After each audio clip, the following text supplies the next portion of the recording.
Oh boy. Oh boy. How you doing? How you doing, friends? Oh my gosh.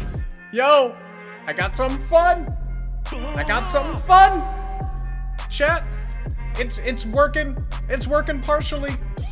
It wasn't working at the start, but it's working now. Chat, do you want to see how cute you are? Chat. Everyone type in chat. Oh, it's not even there. It's not even there. Oh, there it is. Oh, look at you guys. Hi, chat. Do you see yourselves, chat? Booty Swagabot got a front row seat. Hi. How you doing, friends? Oh, there you are.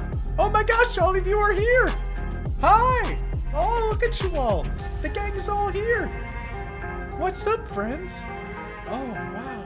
Look at y'all. Some of you got a Booty Swagabot camped out for that nice seat. Oh, look at you. Fourquois, Grid, you guys are right next to each other. Wait, Ham? I don't even see. Oh, there's Ham. Now I see him. I didn't see him at first. Look at you guys. Look at everyone hanging out in here. Save your rainbow pleases. Socially distanced. Exactly. Oh my gosh. Yo, friends! The music is still really loud. There we go. You didn't put your phone on silent? Bro. Mr. Fabulous needs to move away. Oh shit! Way's coming in the back. Hot dogs! Oh my gosh. Let's see how the scene holds. Let's see how the scene holds when we switch it away. How you doing, my friends? Hello out there. How's your day been? How are you all doing today? Oh my gosh. Not very social distant. Well, it's a little known fact, but my live studio audience is being filmed in New Zealand. So, you know, we're very conscious out there. I see the other Jay-Z at weighing. Oh my goodness. Oh, I think I set it up to... Oh, yes, that worked. Oh, and I have it on this one too. Let's go, fam. Look at all my cute... Oh my gosh. Clapton's here too. Look at all you guys. Oh, Big Chili's out there. Oh my gosh. It shows emotes floating up. We haven't figured out the kinks yet to maybe tie in some emotes. I feel like there has to be like a Twitch API to show emotes and things, right? The facial hair. I love it when Way is coomed in the back. Hello, what's up, Doc? How you doing, my friend? How you doing? You doing well today? I hope so. Yo, can I fuck that cardigan? Hey, baby, it's right here. Oh my gosh. I don't want to be on next to Ham. He smells. What? Where? Oh, look at you. You squeezed right in. This pink dolphin eating beans. So, my friends, look at this full house. Look at this. Oh my gosh. All of you are fucking killing it in the audience today. I've been so excited for this. So my homie in chat, formerly Herberv, now Trenchy. Trenchy was the one that built this for me, and it is fucking insane. I am enamored with this. We've always been talking about this like concept of like Twitch plays Pokemon being one of the coolest experiences that we ever had, right? And I'm so excited to have like a chat interactive scene. And with this, we have ways. If there is a New Zealand, where the fuck is the old one? We don't talk about the old one. Why am I in black and white? Interesting. Okay, I must have. All me. I shitted. I cummed. He shitted his pant in the theater. My friends. Oh my gosh. But I am so excited for the scene. I need to figure out a way because I'm able to change the chat avatar. We're able to change the chat text. So I need to find a fun way to incorporate that for people. Like I definitely want to offer, you know, like my mods, my VIPs, like to choose an avatar, but there's still a lot to work out. We can work out hotkeys in this to make effects. I'm so excited. They didn't clean up from the last stream. Nah, you know. Can I call the manager? Sure. That number is, hold on, let me answer the call. 1 second. Uh-huh. You don't say. Okay. I'll be sure to let him know. Then pick up your shit. Pick up your shit when you go. Don't leave it in my theater. I don't want to touch your popcorn. I don't want to touch your nacho cup. No one's sitting in the nacho cup. Maxo, it looks like you got some schmutz under your seat. You might want to clean that up before you go. Someone threw popcorn at me? Well, that's just rude. Who did it? And see, like, the names will depopulate if you haven't chatted in a while, so more names can filter in. I'm so excited. So if you don't like your seat, oh my god, Halara, you got a front row seat. Mom Luna just gave me a wet willy. It's only bad if you enjoy it. That's how you know the devil got to you. Anyone want some of my popcorn? Reach deep into the bucket. Oh. Hey, yo, down in front with that top hat. Can you imagine if someone busted in with a top hat in the scene? Get out of here. But friends, it is Monday. We are coming at you live on a Monday. Can we make the scene be case specific? It's a sacrilege to have my name in lowercase. Oh, that's so true. It is, isn't it? I didn't even see where Way's name went. Oh shit, our name's dropping. It's so funny. I wonder if some seats I added aren't populating correctly. Cause I see, yeah, some people are dying. Interesting. I wonder if no, cause Luna changed seats again. Interesting.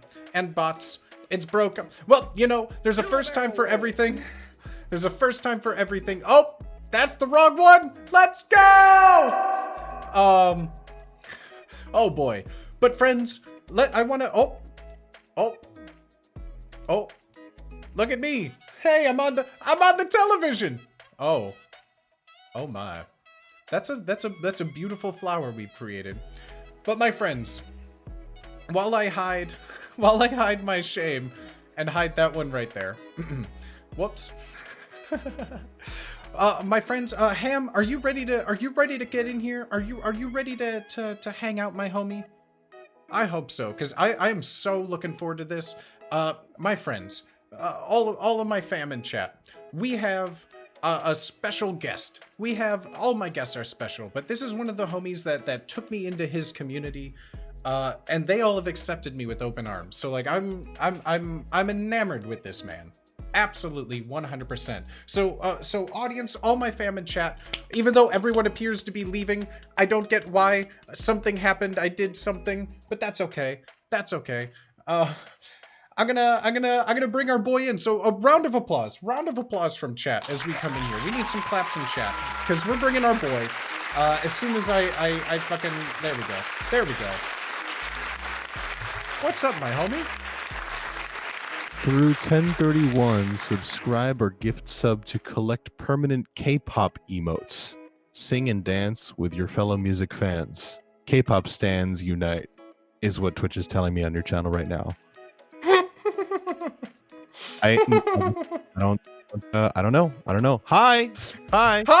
Oh my gosh. How you going? Hey, how you doing, gosh. man? It's Ham and Cheddar. Everyone knows that I stan the shit out of K-pop. I'm a big fan. That's your boy. Top K-pop group. Blackpink. Blackpink. 100%. They had a new album that just dropped, didn't they? They did. I listened to the whole thing 7 times while I slept. It was great. Yeah, it was great. I love Lisa. I like her bangs, and her dance moves. I love Jenny because she's cute. I like Jisoo because she's cute, and Rosie can go fuck herself, you know. Not a big fan of Rosie, but you know what it is, man. Do we have any Rosie stands in chat? Get the fuck out. The Rosie stand, yeah, get the fuck out. Yo, Booty, I have a question for you. Did you run your ad yet? Did you run your ad? Are you running ads? I Don't haven't. do it yet. Don't do it yet. Don't No, do it yet. Don't do I it haven't yet. Don't do I it yet. haven't yet. I Don't do always yet. forget. I always Do you forget. play? Yeah, I have the same problem. Okay, but I'll just start off by saying this. Moody's gonna run an ad soon.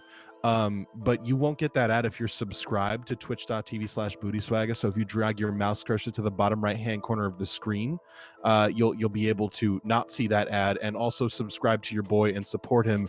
And also you will not miss the amazing thing that I'm about to show you. Oh, so that's my cue. That's my cue. That's my cue. Listen, man. Listen. Here's the thing, bro. Is that you can't bait subs from your own chat, but I can. Okay, and I Well, support you and I love you. So, yo, dog. and I do have fucking something love you. great to show off. Actually, I have something great to show and tell. Would you like to see it? Oh my god, absolutely. So, all my fans that haven't subbed yet, if you haven't, we're about to run that break because this is a cool subscriber-only video. So 60-second ad break, my friends. Let's go, baby. Oh, so what do you got for show and tell? What do you got I for show and appreciate tell? you my running. I appreciate you doing the improv with me. Yes, and am I right? So I'm working on this new thing. I just got it shipped in today. It's a new bit of merch that I'm actually working on releasing. It's a concept art that I've put together. Just ignore the duct tape. I'm gonna open it on screen for the first time, and y'all can see it. So let's take a look. Let's take a gander. I'm trying to put this together. It's sort of like a collaborative sort of thing that I'm working on with a friend of mine. Obviously it's got to be a tank top. I only deal with tank tops. And why don't you get close up to me here? It's it's a shirt that I put together. It's the tier 1 GIMP line. I don't know if that interests anybody, but I'm very excited about this. It's gonna be on my merch shop soon. That's impacted.life. Oh. Erotic! Yo! Gifted a tier 1 sub. Bro!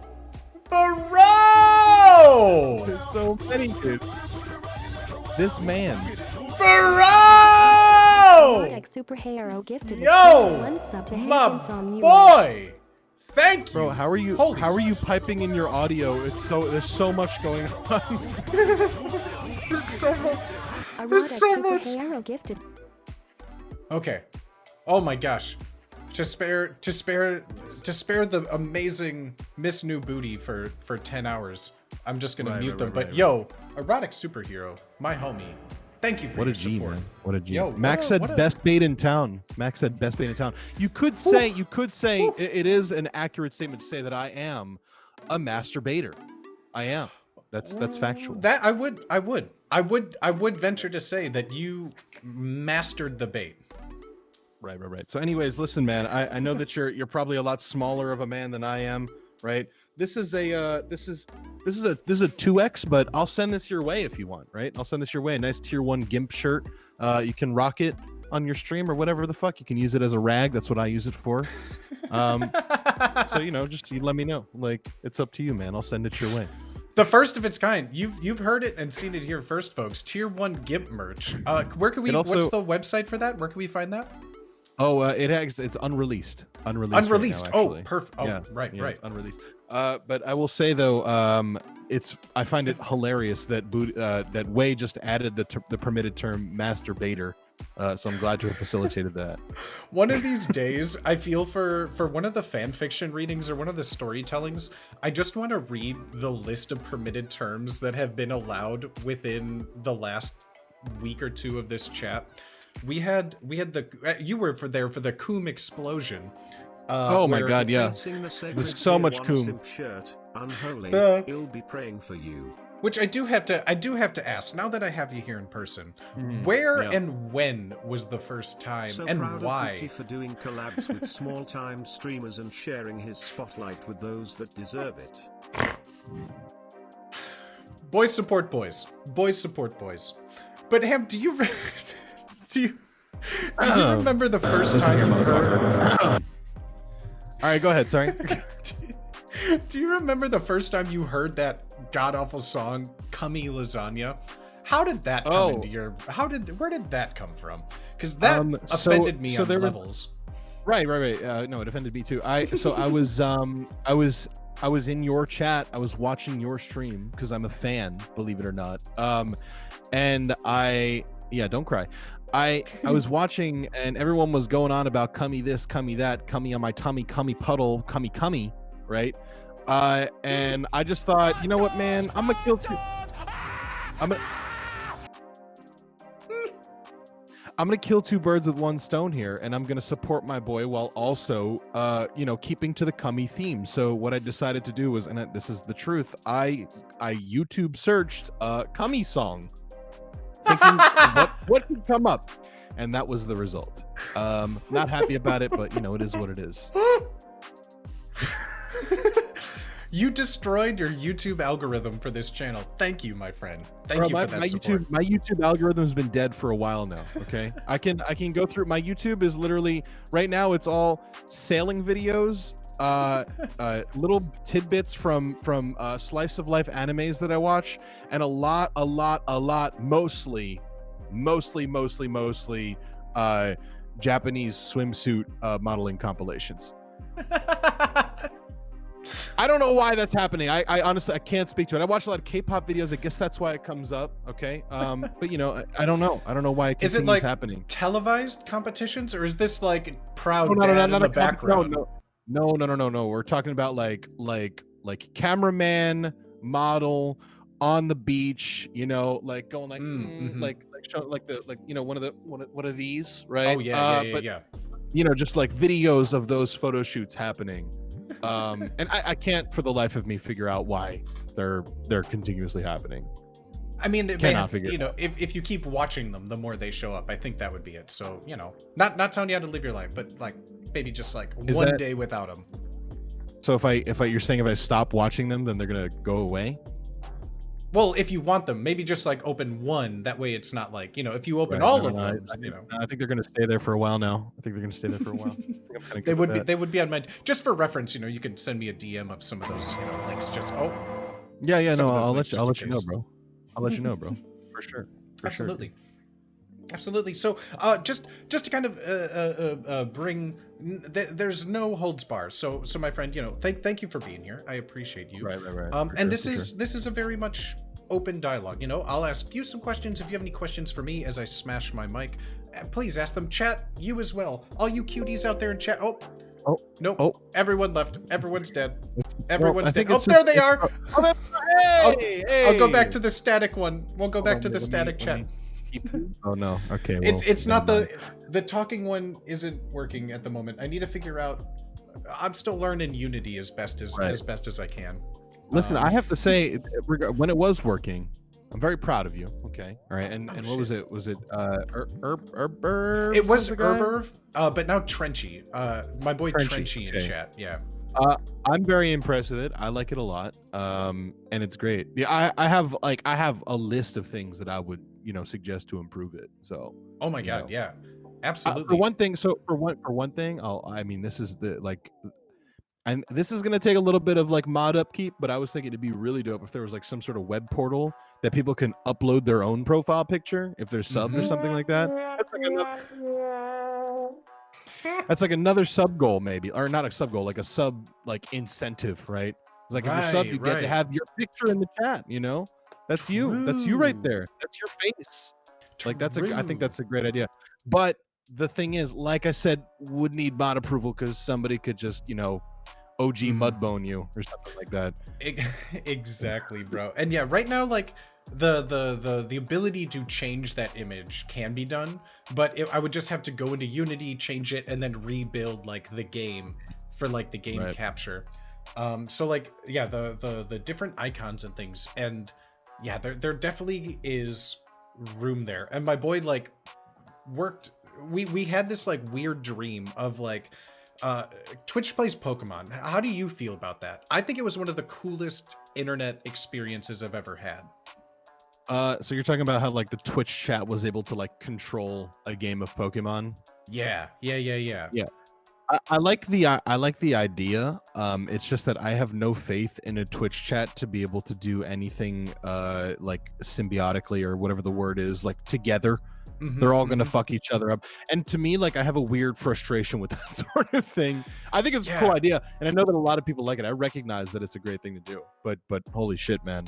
Like, also, why does erotic superhero want to run a train on me? I don't. Like a legit choo-choo train, kind of like Ben Affleck and Liv Tyler in Armageddon, where Yeah, he's yeah. singing as he moves a train up your belly button, because that's kind Right, of right, hot. right, right. That's kind of hot. Yeah, yeah. They don't call it a treasure trail for nothing. You know? Exactly, bro. Exactly. Anyways, I think that it's the chat plays Pokemon. That was great. I think that your implementation of it is less like focused on a task for the chat, which I think is a better way to go, just because like it gives the chat like an interactive element, but it doesn't necessitate that they are working toward the same goal, because you're never going to be able to get that to like happen properly. 100%. It's crazy. And that was like part of the chaos, like, because all of our talks that we had was all about like, how can we control the chaos, and like different kind of mini games to play. Like, I know there's a bunch of the like the Twitch word search game. I forget them all off the top of my head, but like Twitch chat plays word search, or Boggle, or like, you know, just games like that where you could type in chat. But we wanted to find like some sort of fun interactive element to it all, and like he came through fucking in spades with this. Like it's been so much fun, bro. Yeah, claps in chat for your boy, dude. Yo, You did a yeah, great job. absolutely. He may be. I'm not sure if he's here at the moment. No, but when he is here, we'll definitely give him the big old shout out. I'm a put a baby in ham. Oh, I think he was trying to say put, and I am uncomfortable. So, if you need to put babies in anyone around here, babies. How do you feel about babies? Has your biological clock gone off? no, the opposite. I hate children. I hate children, dude. I fucking hate children. I really do. You know, I'm not even afraid to say it anymore. I hate them. I'm with you. I like the thought of being left alone with a small child terrifies me. Like the concept of having to care for something that could kill themselves in an instant, eat something wrong. Like I get worried when I forget to water my plants for a day, much less the care of a child, you know? Right. That's why I don't have plants. No, I think that it's for me, it's less about the caretaking, right? I don't think that the caretaking is what stresses me out about it. It's more of an emotional thing for me, is that I cannot emotionally bring myself to a child's level. I can't do it. I cannot sit there and pretend to be impressed with your fucking macaroni art. I don't give a shit. You know, like if I see something that you did that is objectively not impressive to me as an adult, and in my adult lens, I will not care. And I can't pretend to. I don't have it in me to pretend. I just don't. Call me an asshole all you want, right? I know that that's something that, like, you know, that people see and they're just like, oh, that's such an endearing quality, is good with kids. Like, I'm just not that. I'm not that. I can't do it. But like, is that being good to kids, would you say? Like, would you necessarily say lying about their ability is bad? Not like, being good. Not being good to kids, being good with kids. I think there's right. Like, Okay. it's like I'm not gonna True, like, you know, true. it's not like being good to kids is easy to do, right? It's not like they show me their macaroni art, I'm not gonna punt them in the face, you know, like. I'm not gonna be like mean to a kid, but at the same time, he's so like, good with children. He didn't. yeah, like it's a difference between me, who goes like, oh, that's cool, you know, and somebody else is like, oh my god, that's so nice, that's so impressive, are you trying to become an artist, or like, and they try like take an interest. Right, like, I just don't care, you know. I can't do it. Yeah, not big I on it. just, oh yeah, I can't deal with them. I can't deal with them. Just is Yeah. that a Rainbow 69 emote? I love that. I love it. I love love it, that. yeah. Love that a lot. I wish I had that. I would I would say that in terms of the biological clock, right, Mhm. it's all a matter of like whether or not you found the right person, because this is how I feel right now, right? Mhm. And like right now, you know, your boy's on the market. Okay, Mr. Fabulous, please. All right, let me finish the stream and then we'll talk after the fact. Okay, I am on the market. I've just got you know, I've got this like this thing where I just feel like it's something that you're supposed to do, is have kids. So I'm not like writing off the idea entirely. You know, it feels like it's something that like I would like to do maybe eventually, but right now it's absolutely not. Like I can't even fathom the idea of having a kid right now. Like, not a No. chance. And anytime I see or interact with children, it only reaffirms that belief in me. When like I hear Right. a mother stressed out being like, motherhood's the greatest thing, and not diminishing that motherhood is. I'm just saying, to me personally, nothing is a more better contraceptive than interacting with children. I agree. That's a Like- great way of putting it. 'Cause That's I like- just, you know, kids, I think some kids are great. Some kids are cool, but I think people like kids when kids are cool, right? Because I think that it's cool when a kid can like come at you at an adult kind of like in an adult kind of way and like have a real conversation with you. I think that there's a lot to be said about that interaction, right? It's like it would be, and it's gonna sound bad, right? But it's like if you were to have a full-blown conversation with a dog, right? Like you don't expect to have a full-blown conversation with a dog, right? So Yeah. when a kid comes at you with like a very adult like, you know, demeanor and a very adult like eloquence in their conversation, you're like, oh my god, this is dope. Like he's like a person, you know? But I feel like that gets like the line between that and just liking kids gets blurred, right? Because not every kid's like that. Most kids aren't Yeah. like that. Most No. kids fucking suck. Most kids are pieces of shit, you know? Most Oh, we're kids, in yeah. space fake? We're Are we-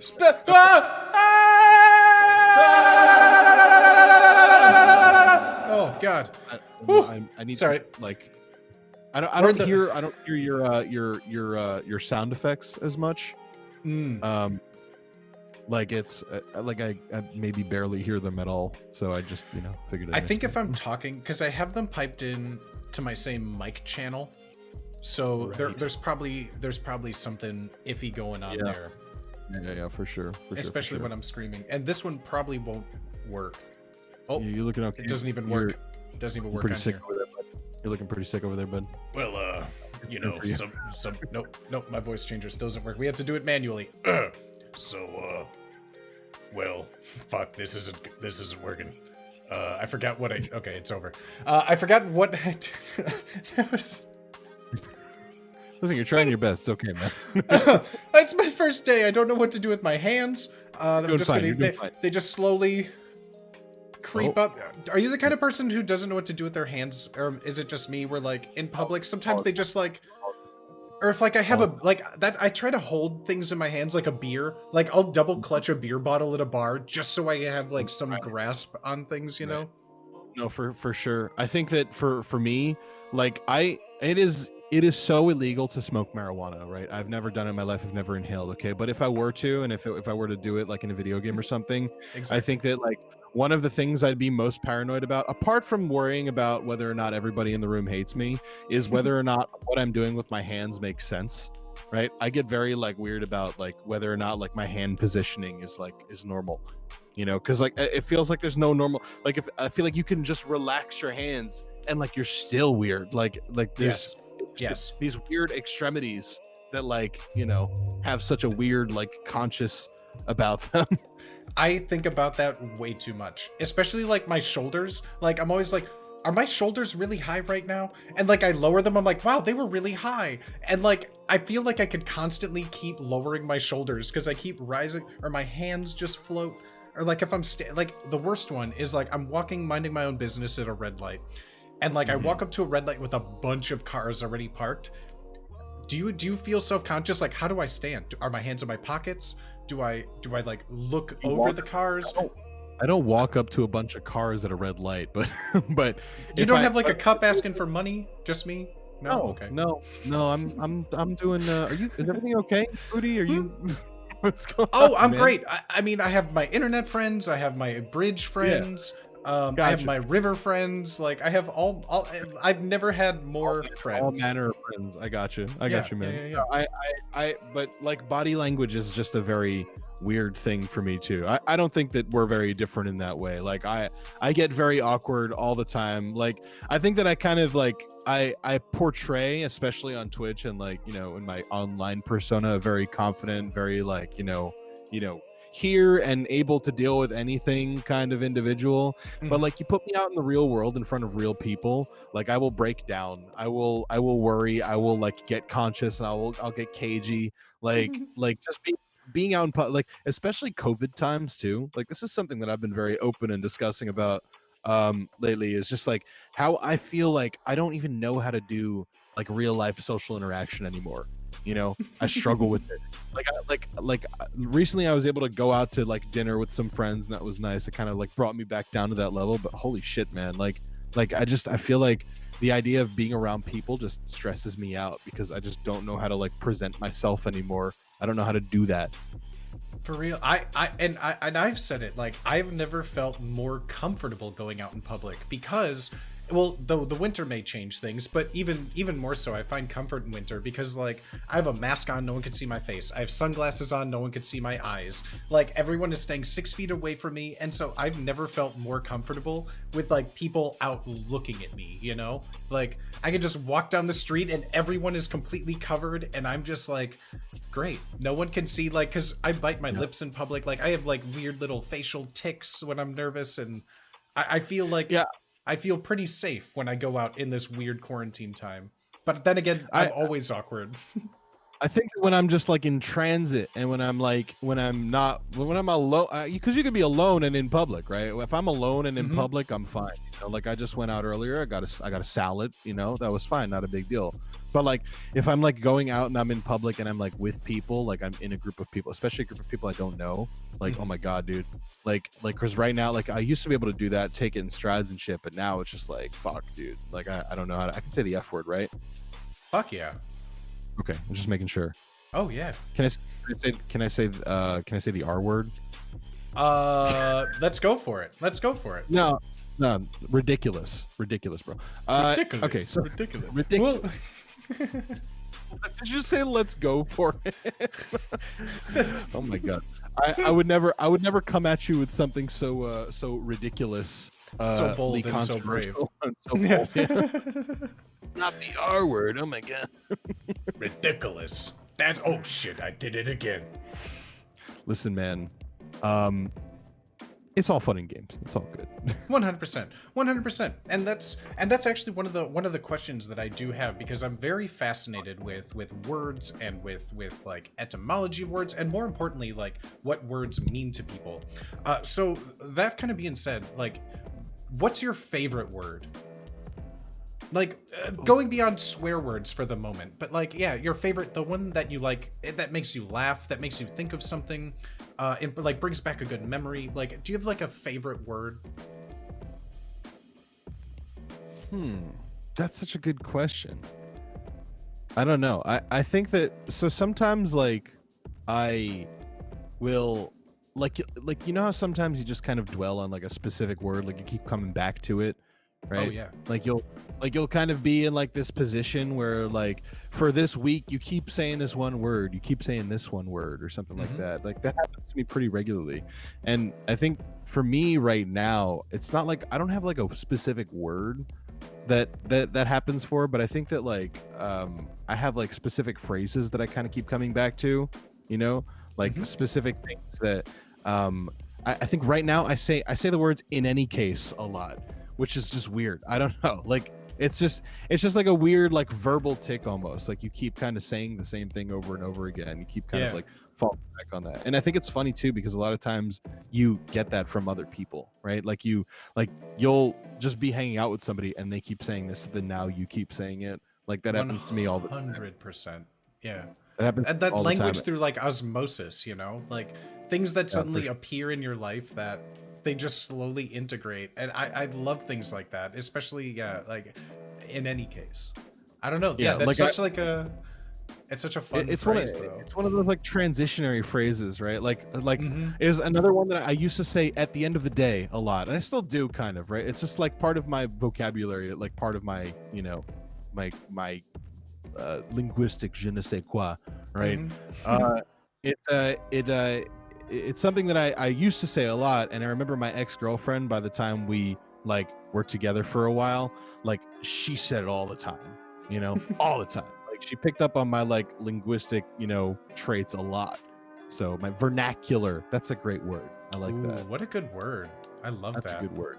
Yeah, it sounds very vaginal. I don't know why, because it starts with a V. It reminds me of a vulva. That's what Vajacular? Because that just makes it sound masculine.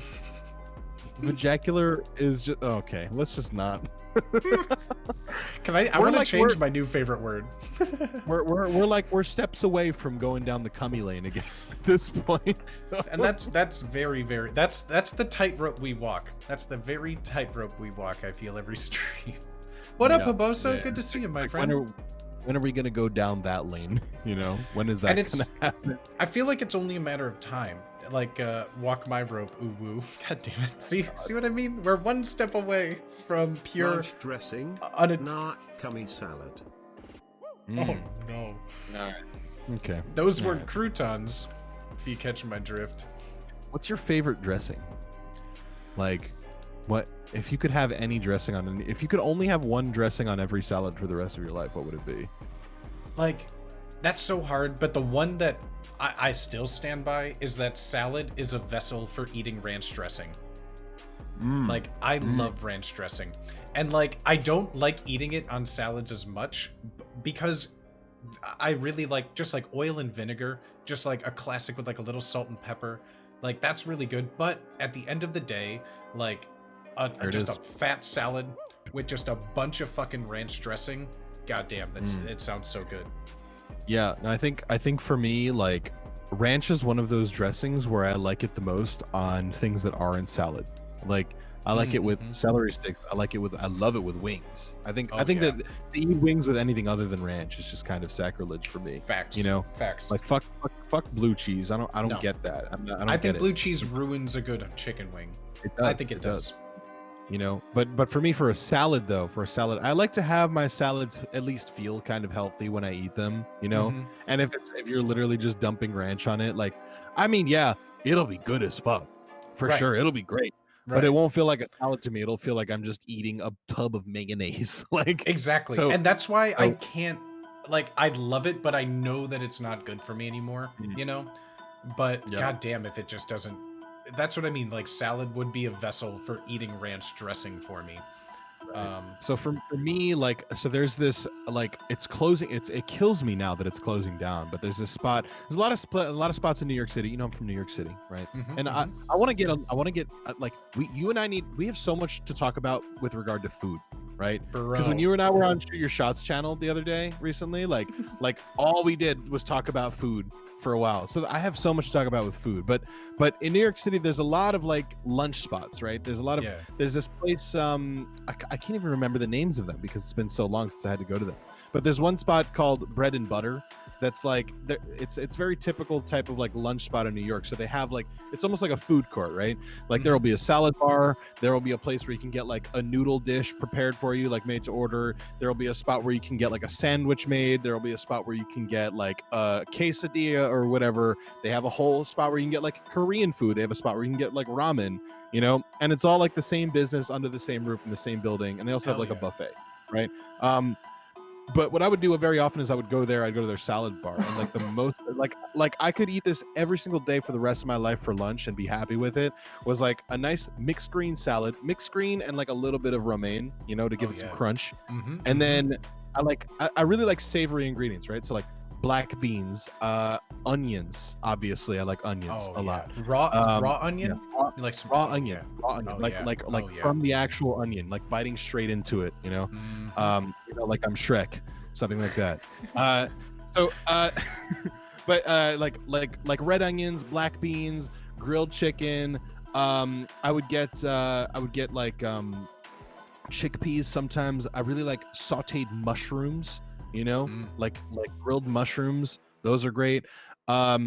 And then I would top it off with some with a little bit of cheese, obviously. Gotta have the cheese.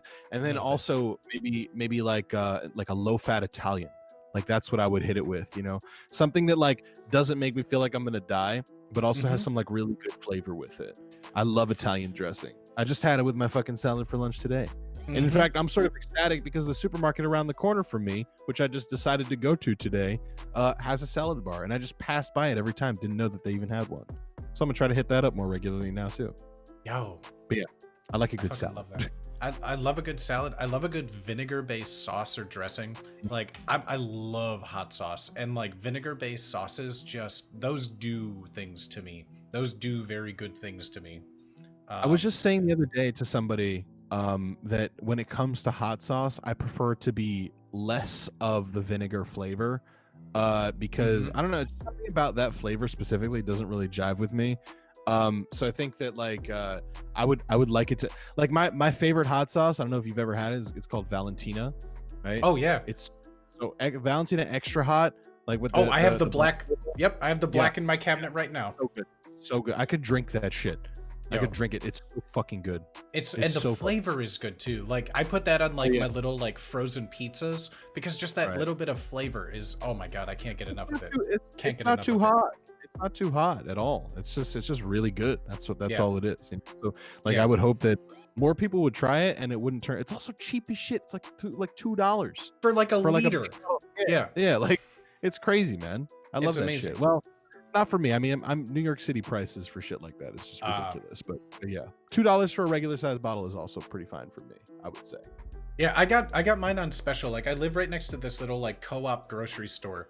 And yeah, my favorite thing, they just always have like a collection of local farms and everything, and they have a whole wall of like local chili farm hot sauce.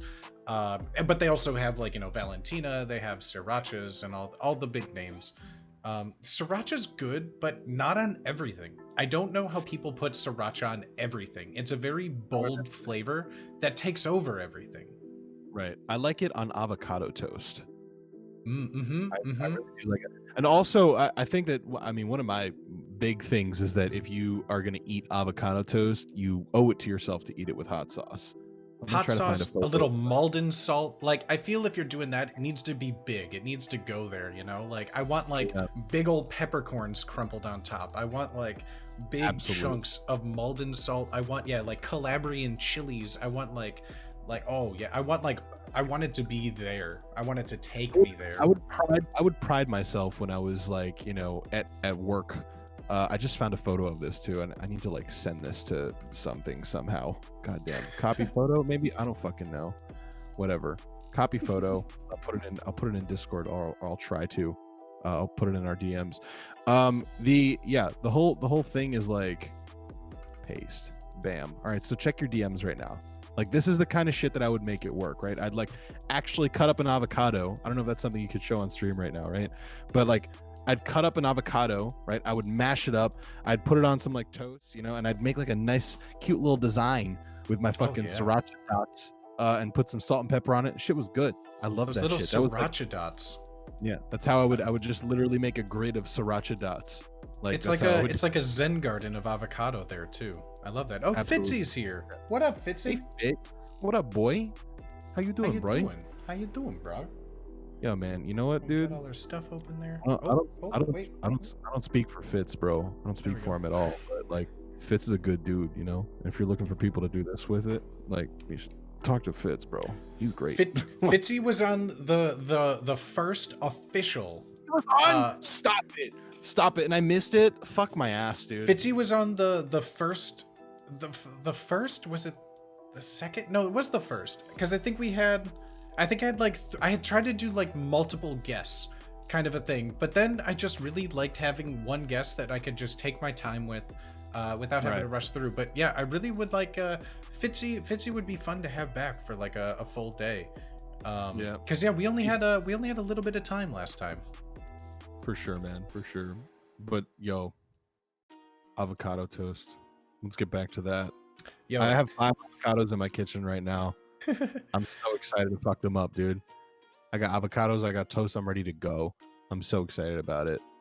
I feel like avocados are one of those things that I don't buy for myself, but I really enjoy eating them, mainly because the process of preparing them always takes me out of wanting to eat them. And like, they're some of the least complicated things to prepare, but something about just like opening it, slapping the seed, taking out the whatever, and then like cutting it and dicing. I just want something that I could like open and eat, or like eat an apple or bake popcorn. But that's like so many steps, and it's so dumb because like I love making guacamole. I love doing making it with tacos. I'm gonna change your life right now. Well, maybe I'll change your life, but get yourself one of these. I'm gonna send you another image in your DMs right now. Is it Right. like a- So this solves all of the avocado problems in one tool, right? So basically, you see the top of it, right? Uh-huh. That's so that's what you use to slice it open, right? Right. The middle part of it is used to pull out the seed, the core, right? And then the bottom part of it is used to just in one foul swoop just slice the whole thing up, right? So it's just one tool. I don't know. I mean, it's still all the steps that you have to do, right? But it's just kind of a cool tool that does it all for you, and I kind of like that. So Yeah. I don't have one, and I'm trying to get another one. I'm probably gonna buy one on Amazon. Oh shit. I love little things like that. Like that.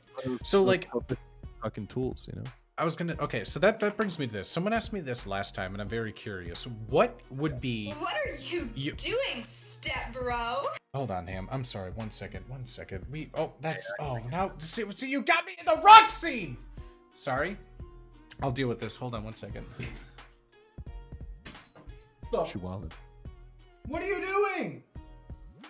Why? You have a bag on your head. You're not We a can't ghost. see anything. Fix your scene, you I'm dum not dum. I'm more spooked that you keep distracting me. Stop. You said you were making fucking mac and cheese. Just make your mac and cheese and leave me alone. No! No, they don't want to see you.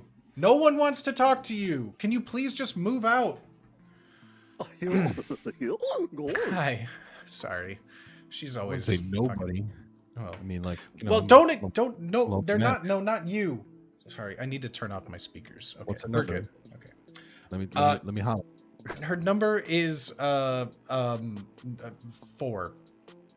Okay, cool. Just that's not four. that's not her age, right? God damn it. Maybe.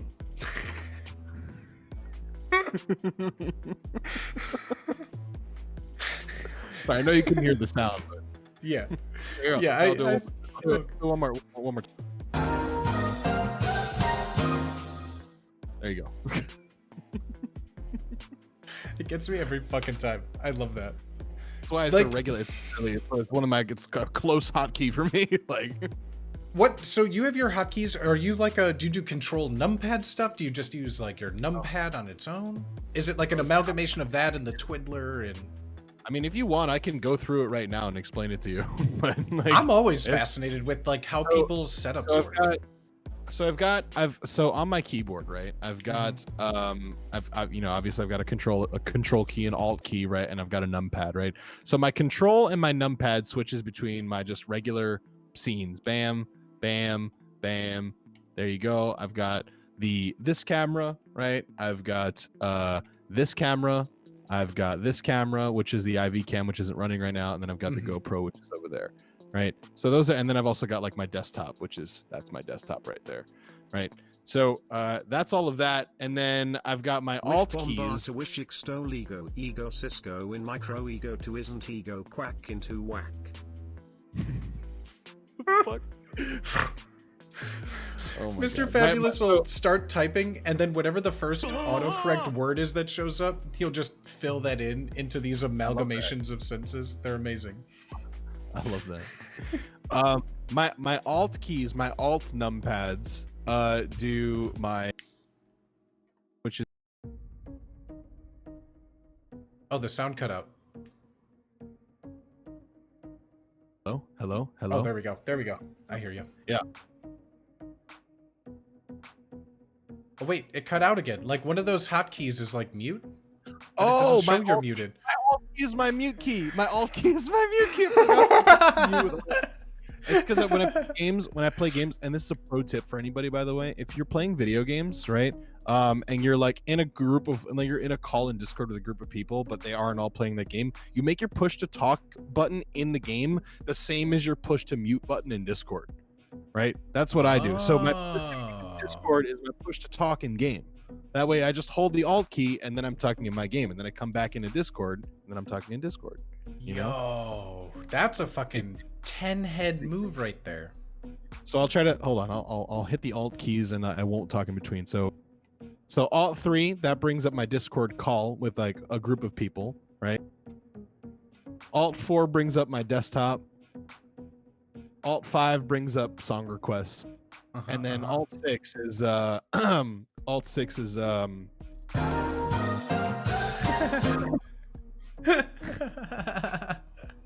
so there's that, and then I don't know what. Oh, that's to do it on the IV cam, and then Alt 8 is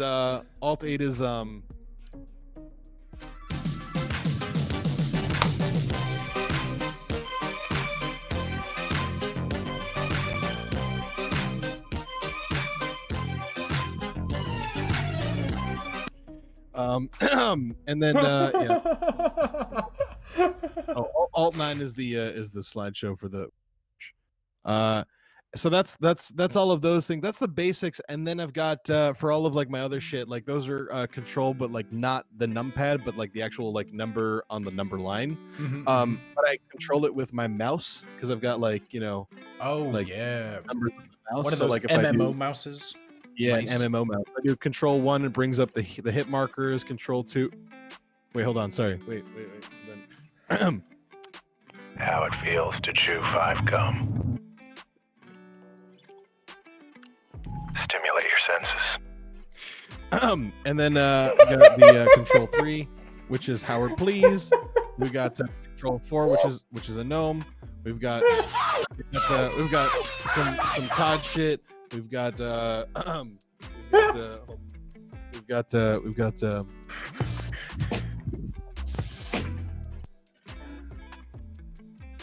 what are you watching there, bud? What are you watching there over on the Oh shit, was that actually playing? Oh fuck, sorry, I was streaming my desktop real quick. Sorry. Oh, I don't get distracted often. I swear I don't go on Pornhub during every interview. I've got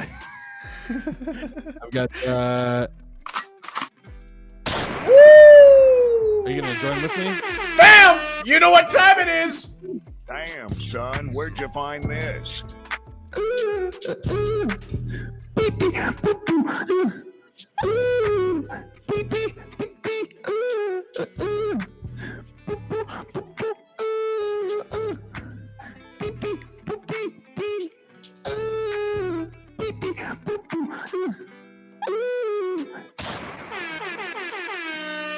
Woo!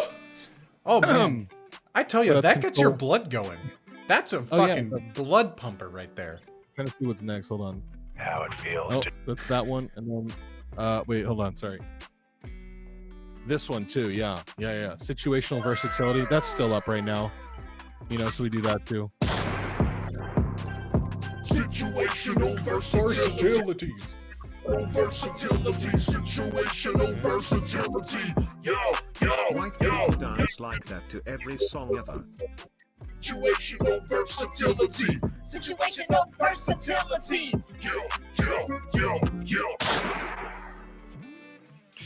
So that's situational Look at that. versatility, and then Oh, K with the 2 months. Thank you, homie. I appreciate you. Oh, this one's control 9.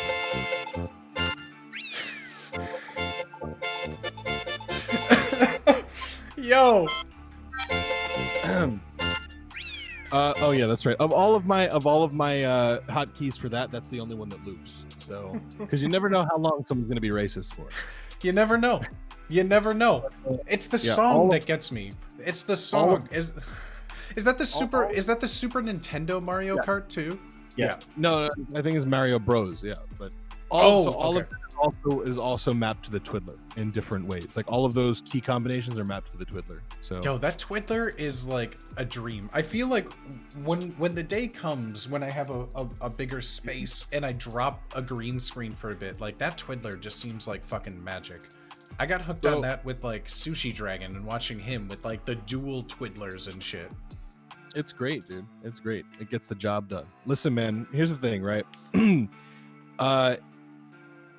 It's expensive. The build quality isn't great, but there's nothing out there that does it like it does. Mm-hmm. So I recommend it pretty heavily, I would say, you know, because like Yeah. I don't know, it's like if you're all about like good production quality, like it gives you that seamless transition that you want, you know. It allows you to just continue doing what you're trying to do without having to shuffle over to your fucking keyboard and then hit a hotkey. Yeah. know? Is it set up like with hotkeys, like a button simulates like a control, one button does it have its own software for like So, yeah, individual so- inputs and things? So it has like a base like setting that you can use it for. Like, and so what it's called a chording keyboard, right? So this is meant to just basically be able to do anything that a keyboard can do. Like you can type with one hand with this, like that's the idea behind it. But I don't like it for that purpose. So basically there's like a set of combinations for every like key on your keyboard, and like you can kind of work it out that way if you want to just type like that. But like it's also entirely programmable, so I've just kind of nixed the entire thing and reprogrammed it entirely so that all of my hotkeys are so like everything on this bottom like layer of like 9 keys, this is just my number pad. Like this is all just my number pad. So then if I hold this, it acts as controls. So then if I do hold on, do this and I do control 1, it'll bring me sorry, wait, this one's control right here. Sorry, I'm backwards. So this one will change the scene. So bam, bam, bam, right? And then, you know, so on and so forth. Yo, like, I love technology like that. I love like things to I don't know, just make it seamless. Because the only way, like, I have Touch Portal like installed on my phone. So the few times I've tried to like do a scene change, like I'm on my phone, like clicking buttons, and it just I would much rather have like the fluidity of my hands, you know. Can we get Zorak popping in on the keyboard? Yo, what?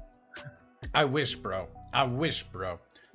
If I had I need to get the rest of the Space Ghost fam. I'm just worried about stealing too much from them. I've already taken the set. I flipped the image so that it doesn't trigger any YouTube content policies. Is this from something that I'm not aware of, this whole set? Because I have no idea. It's Space Ghost Coast to Coast. Just like a little bit more like cartoon set. But like normally it would just be like a legit horizontal flip with like, you know, Zorak would be like off that way on keys. Like then we'd have like Moltar or someone on the cams down below. Like on a keyboard? Yeah, he had like one of those like standing circular desks, and the entire rim of it was like a keyboard. All right, well, work. Shit, I mean, there it is. Now you just have to say something really insulting, and it'll be perfect. Your hair looks like long pubes. That is exactly what Zorak would say. Yeah, with the gruffy smoker's voice. Exactly. Your hair looks like long pubes. Am I doing it right? I'm kind of like a you know, I'm doing like the vocal equivalent of like a fugitive drawing artist, whatever the fuck you call them, right? Oh yeah. Go off the description. How does that work? How do people do that? How do people do that? I have no idea. Especially when someone comes in like, he was tall, he had a long face, and someone's like busted out and is like, was this them? Yeah. No. Oh my god, yes. Like recently, I just saw a YouTube video recently of a there were these like North Korean defectors that like don't get to see they like, obviously if you defect from North Korea, you don't get to see your family ever again. You'll never hear from them again, right? And people had never heard from their family in a very long time, but they had like one of these artists come in and they basically said like, you know, they had them draw them for them, right? And when they did that, like they were all like blown the fuck away. They're like, holy shit. Oh, also that's 400 biddies. Look at that, bro. 400 biddies from Narky Time. Day made. Thank you. Yo, thank you, Narky Time. I appreciate you. Thank you to Narky Time. Welcome to Booty Land. Thank you, my friend. Holy cow. Thank you for the biddies. Thank you for the follow. Thank you, most importantly, to our boy Ham and Cheddar. Our boy Ham and Cheddar on stream right now. Our very own Zorak. Oh, yeah. Oh, yeah. Anytime. But yeah, man, those artists, dude, I don't understand. Because I think that for me, like, I don't think that I could guide one of them to draw anybody that even I know well. Like, yeah. Like, you know, I feel like it comes down to somebody being good at getting the answers out of you, right? For what a person, or like knowing what like Mr. Potato Head pieces could fit. Like, it's about being good as an artist. It's about being good at like talking to somebody and getting information about what a human face looks like. Right. You know, because like if I think of like hair color, like facial hair, but all things that can't really be transcribed with a pencil. Like, you know, like, oh sure, you can make hair darker, but like, I don't know, they have a nose, eyes that are normal, hair that's like this. Like I wouldn't know the first place to begin. And I guess you're right. That's what they would have to excel at, is like getting better at, I don't know, asking questions about how people look. I don't know the whole concept behind it. It's fascinating. But then you see the ones on the news, like, you know, you see a fucking, here we have a professional drawn photo of a leprechaun, and like there's like leprechaun thing, yeah. I just saw one too of like a news anchor who's like, it looks like we have a drawing of the guy, and it just again is like a circle with like a smiley face on it. He's like, it appears they had hair. Like, That's it's so good. Great. I love that. That was so dope. I love catching like weathermen and news anchors like off, like, because they have such a job where they have to like read something in that pattern. They have to get their whole shtick down, and like the moment that something happens where they just have to like, I love watching people like that break. Like it's some of my absolute favorite TV. Yeah, no, because it's just like absurdity at its finest. You know, like 100%. This shit, like that's like one of my favorite things to watch on YouTube is literally just compilations of like news anchors fucking up, right? Like just shit like that. I love it so much, you know, like DD McDoo-doo, like, you know what I'm saying? DD Megadoo-doo. I just love also when they have to apologize after, like, I'm so sorry to anyone that offended. I misspoke. Like, oh my god, did you the guy you remember a guy, well, I forgot his name, the guy who was sportscasting, he was it was a baseball game recently, and he said some like really like homophobic shit. Yeah. And then he had to pull it back. But it was so funny to just watch this guy like try to like nonchalantly pull back his like insanely like homophobic comment.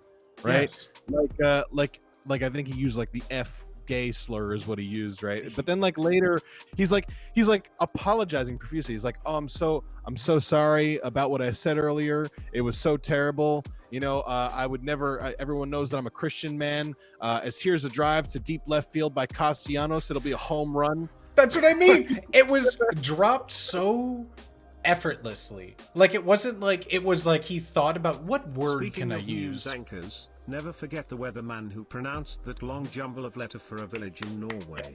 That man is a fucking hero. That man deserves every award. He practiced that. Right. You knew that was his day. Like he was like, I've been waiting. Like every night before bed, his wife hates him because he has a ritual. He brushes his teeth and says, "Schmurger wurgle how to," like, and just over and over. And she's like, "Well, you stop it." And he's like, "One day, baby, one day." Right. I feel you, man. I feel you. I'm trying to remember the fucking copy pasta. Hold on. I need to do this right now. It's super important. I'm going to my copy pasta channel and I'm literally just going to search one word. I'm going to search Leif. All right. Where is it? Yep. I found it. I'll TTS it for you right now. Check it. Fucking, this is one of my favorite things in the world. Where's TTS? How much is it? There's the like towards the top, 110. 110. I don't even have an option for it. The fuck? Wait, really? Is it broken for me? It must be broken. Oh no, I see it now. I got it. Oh, right, here you I was go. like, oh. Bam. Bam, there you go. Girls that date Scandinavian guys be like, yes, that's my boyfriend Leif Dudabud Hunga Dunga Singa Bunga Hinga Dinga Durgan from the city of Peepor Dunginga Dinga Booga Dunga Enna Down Jen. The first time I heard that, I was doing the glow tape art of the fucking. That's what. Yes, that's what. It absolutely fucking killed me. I fucking that shit. Oh my god, dude. Oh my god, that's fucking brilliant. I love that one. That hurrah, this one gets you hurrah, you hurrah, you hurrah, you hurrah, you hurrah, you hurrah, you hurrah, you hurrah, you hurrah, you hurrah, you. Okay, that's. The town is also over 22 kilometers from Lanviapath Gwingil Godjeric Wormdrop. Yo, TTS Brian is killing him. He gets those out like no one's been. Linferpulgwin Gylergagerwindra. Let's see how TTS does with the Welsh town name. Let's go. Schlanvar Pushelgwin Gishulgogara Huendro Bushel Schlantus Siliogo.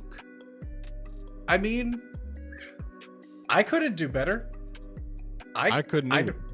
Let's try. Okay, I have it here. All right, so let's see how TTS does with the Welsh town name Llanfairbequelgyn. I see I lost my place. There's like 8 syllables and I couldn't pronounce them. RYCHWY It's almost like TTS RND. Brian has made can't. Voodish Persoonlijkheids Stonus. Is that Dutch? That's the multiple personality stoorness. Oh. I remember stoorness was disorder. Yeah. I also remember can't- Poopershoek. Poopershoek? Poopershoek. Poopershoek.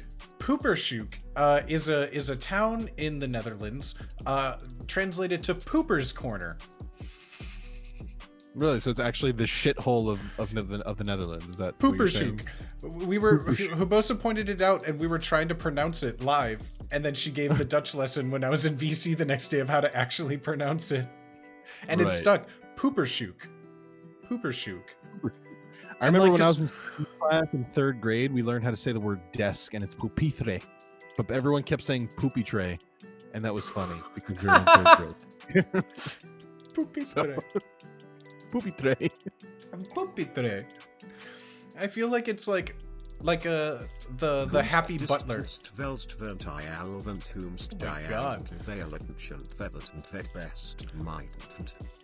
Oh, so I'm still saying Poopershoek, but it should be Pooper's Hook. Pooper's Hook.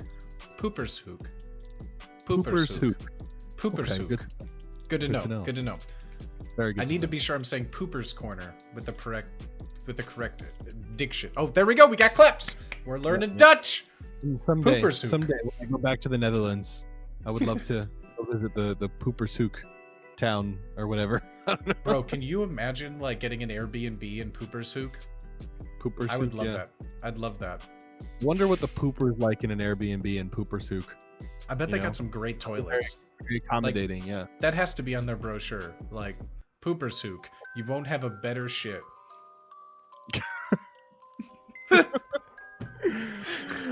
Get fucked, way. Your text to speech got yeeted.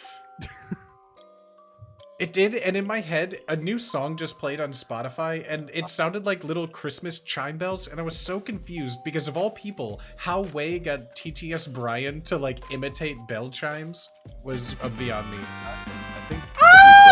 Yeah. Ah! Got him in House with the 400 biddies! Thank you, homie. Thank you, homie. Let's go. Let's go. I broke the Let's bot. Is Yeah. TTS Brian officially broken? go. Hey, man.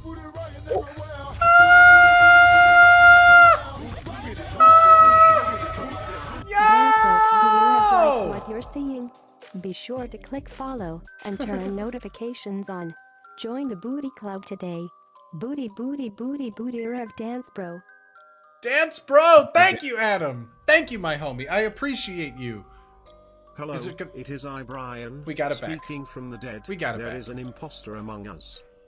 There you go. It's an There you go. impasta. Impasta. Yo, I'm craving some pasta. We were talking about this too when you were mentioning you were going to an Italian restaurant. Do you have a favorite pasta? Like, what is your pasta dish?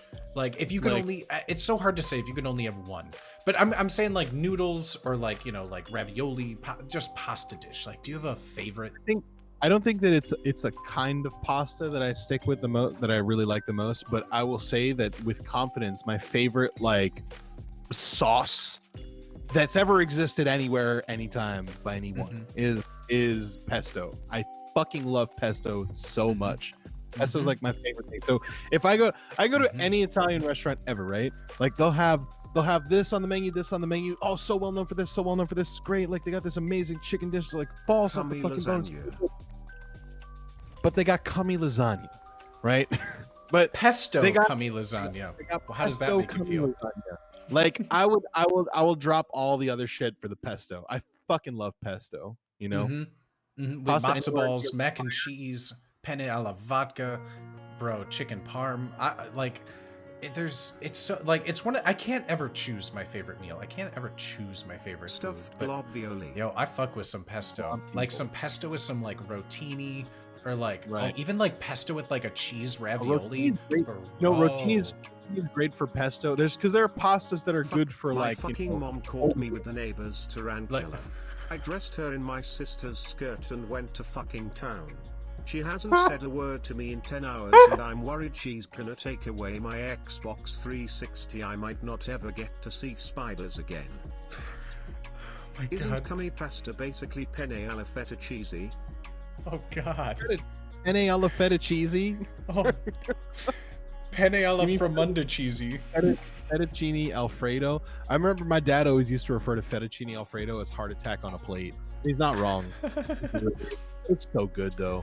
But pasta types are like all pasta. I think like the pasta, the shape of the pasta always tastes the same, right? But pasta, the shape of it dictates how well it holds sauce, right? Yes, So exactly. rotini, right? Rotini is the spiral kind, right? Is Mhm, spaghetti mhm. on pizza a pasta dish? I didn't hear the word spaghetti. I don't know, but it seemed like it cut out just enough for me where it sounded much worse than it was. I read it at the same time I heard it, so I heard spaghetti. but yeah, like rotini with like pesto, like that shit is gonna be fire because it's just got all the Mhm. pesto is gonna get in all the crannies of the spirals and shit. And I fucking love it, man. Oh, You know? that's the thing. It like scoops it. It scoops. Yeah. Oh. You know, a good ravioli dish though is also really good. Oh. You know, Do you have a favorite like- ravioli like- filling? yes. Okay, here you go. So every time I turn on the TV, all I fucking see is penis. Bro, and you know what? Honestly, man. Y'all need to stop fucking, like, kidding yourself on this shit, dude. Just stop kidding yourselves on this. Seriously, man. Like, y'all are just lying to yourselves, Oh, wait, saying fuck, you that's the don't wrong want to camera. see this shit. So, at the end of the day, just gay, bro. That's it.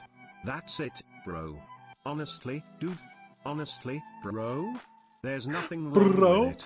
Just deal with it, bro. Who the hell said that? That's a quote and a half. I believe it's www. www. This one's for Wayne. God damn it. Listen, yeah. Jesus Christ, ravioli. Ravioli, give me the formuoli. I think that some of the best ravioli filling that I've ever had has had some sort of portobello mushroom involved in Way it. got Hi, arrested for sorry I bringing haven't a been around teenage lately, but I'm here tarantula. for now. He met her on The the emotes you've been turning out are FIRE. Enjoy this bop. Feel free to turn Halara! it down and chat with Ham over it. Halara, Smiley thank face. you. Oh my God, thank What are you. we hopping to? What?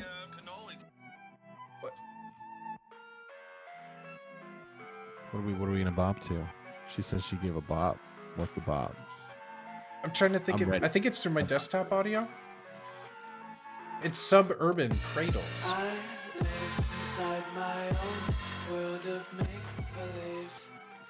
Okay.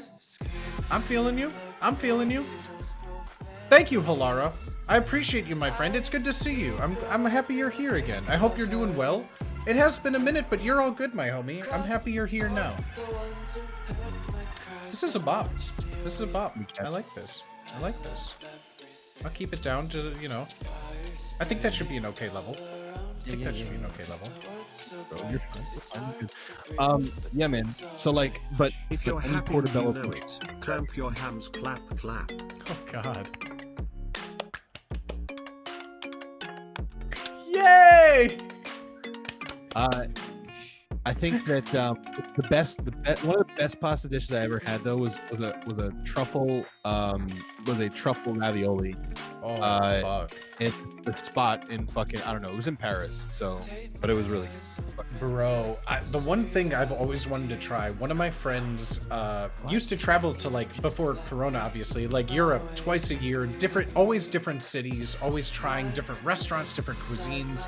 And one of the things they went to in Paris was, I forget the word, but like a truffle store, a truffle restaurant, like instead of a brasserie or like a I don't know the word in like French to like make something a room, you know, like a cafeteria of truffle, whatever that would be, a Right, right, right. truffleteria.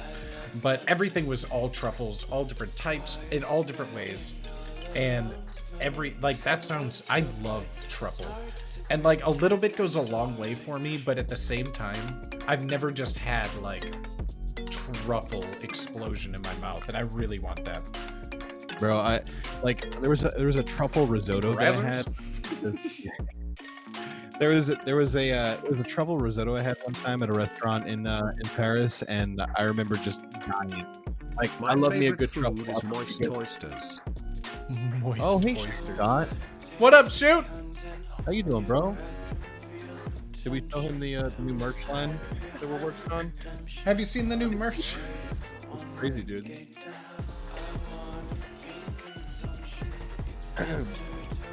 You know, we're working on it. I don't know. It's a collab effort that I'm working on with somebody else right now.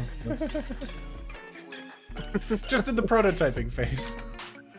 Yeah, we're working on it. We're gonna need that. Oh my god. What's your favorite seafood? Seafood. That's an interesting question because I am technically allergic to shellfish and mollusks. So it narrows the amount of food that I can consume seafood wise. And so because of that, I've always like been afraid of like even eating fish because fish just tasted like I was going to get sick kind of a thing. Like my parents part of the reason they moved to Florida was to eat seafood all the time. Like, and so they would always eat crab, lobster. Growing up, I ate it with them. To me, again, like they were vessels for eating large amounts of butter, and so I was okay with it. Right. But yeah, later, and I remember exactly the day and where it happened. I went to a Red Lobster with some friends, and I remember I got like a shrimp linguine or something, and I have never been more like, oh my god, there's something still playing. God damn it. It's like, why is there someone talking in my ear? Yeah. I need the belch to resonate with my bones and shake me to the core. Every time I burp, I can feel the vibrations in the tip of my pee-pee. I can't go a day without jerking while unleashing gases from the Tartarus pit that is my stomach. I eat beans and soda every day just to make sure I accumulate as much air in my digestive tract as I can so I can rip long farts the next time I come all over myself. All right. That was fun. That was a fun one. I enjoyed that. That was a roller coaster. Oh my god, dude. I'm sweating from that one. Anyways. What seafood. So yeah, I can't have like shellfish or lobster. I got sick at a Red Lobster and learned that fact. And it was always just stomach issues, but now later in life, I get like rashes, hives, the whole throat swelling up. At my last job, I went to the emergency room, which was honestly kind of a fun experience. It was like 2 a.m. They all knew me there.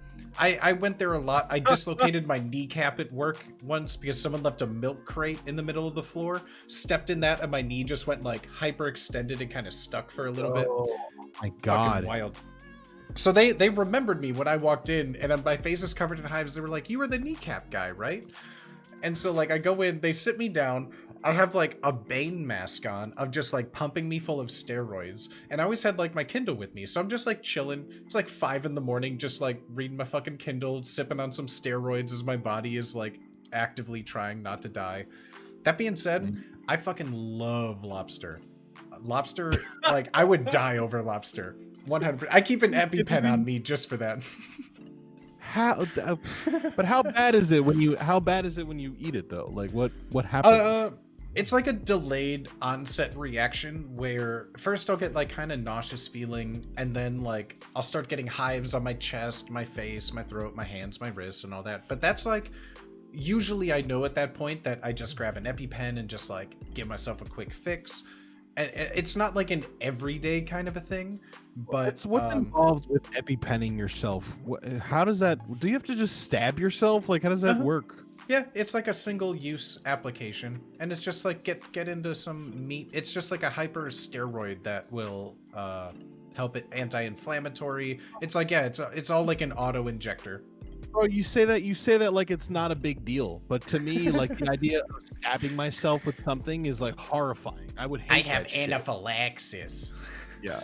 It's it's one of those things that, like, I don't know, because they say your immune response, your everything changes in your bodies every couple of years. So it's not something I've done in about 5 years.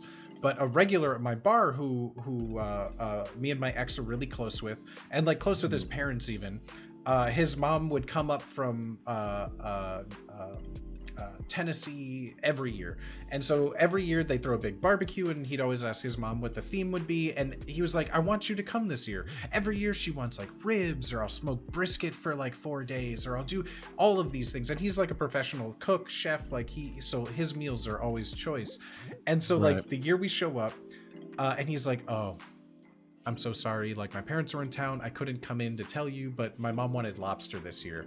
Lobster mac and cheese, lobster hush puppies, lobster boil, 5 different types of garlic butter, like onion butter, like herb butter sauces to dip in. You better believe I fucking went to my car, grabbed the EpiPen out of my glove compartment, and like loaded the fuck up. It was honestly worth it. And like I ate as much as my body could possibly handle in a short amount of time, gave myself the EpiPen boost, and my ex at that time, like I smoke fairly decently amount of weed, and she looked at me as I'm like laying on the couch at home after we had got back, and she's like, yo! Harky! I found this in my pocket. Narky time! With the 100 biddies! Thank you, my friend. Poopy de scoop. She looked at me on the couch and said, I have never seen your eyes more shut and like closed in my life. And I'm fairly used to just walking around stoned out of my mind. And just like, for someone to say that my eye... You were dying. I was dying. It doesn't seem like the most responsible thing to do, but... lobster and butter, those lobster hush puppies, oh my god, bro. The mac and cheese, oh. Have you ever had crawfish? I bought this game that I to haven't. play with a group So- of blind children. When it showed up, the spinner isn't even marked, so you can do it blind or blindfolded, and the shapes all had to be put on the game. As someone who is also blind, I was really disappointed.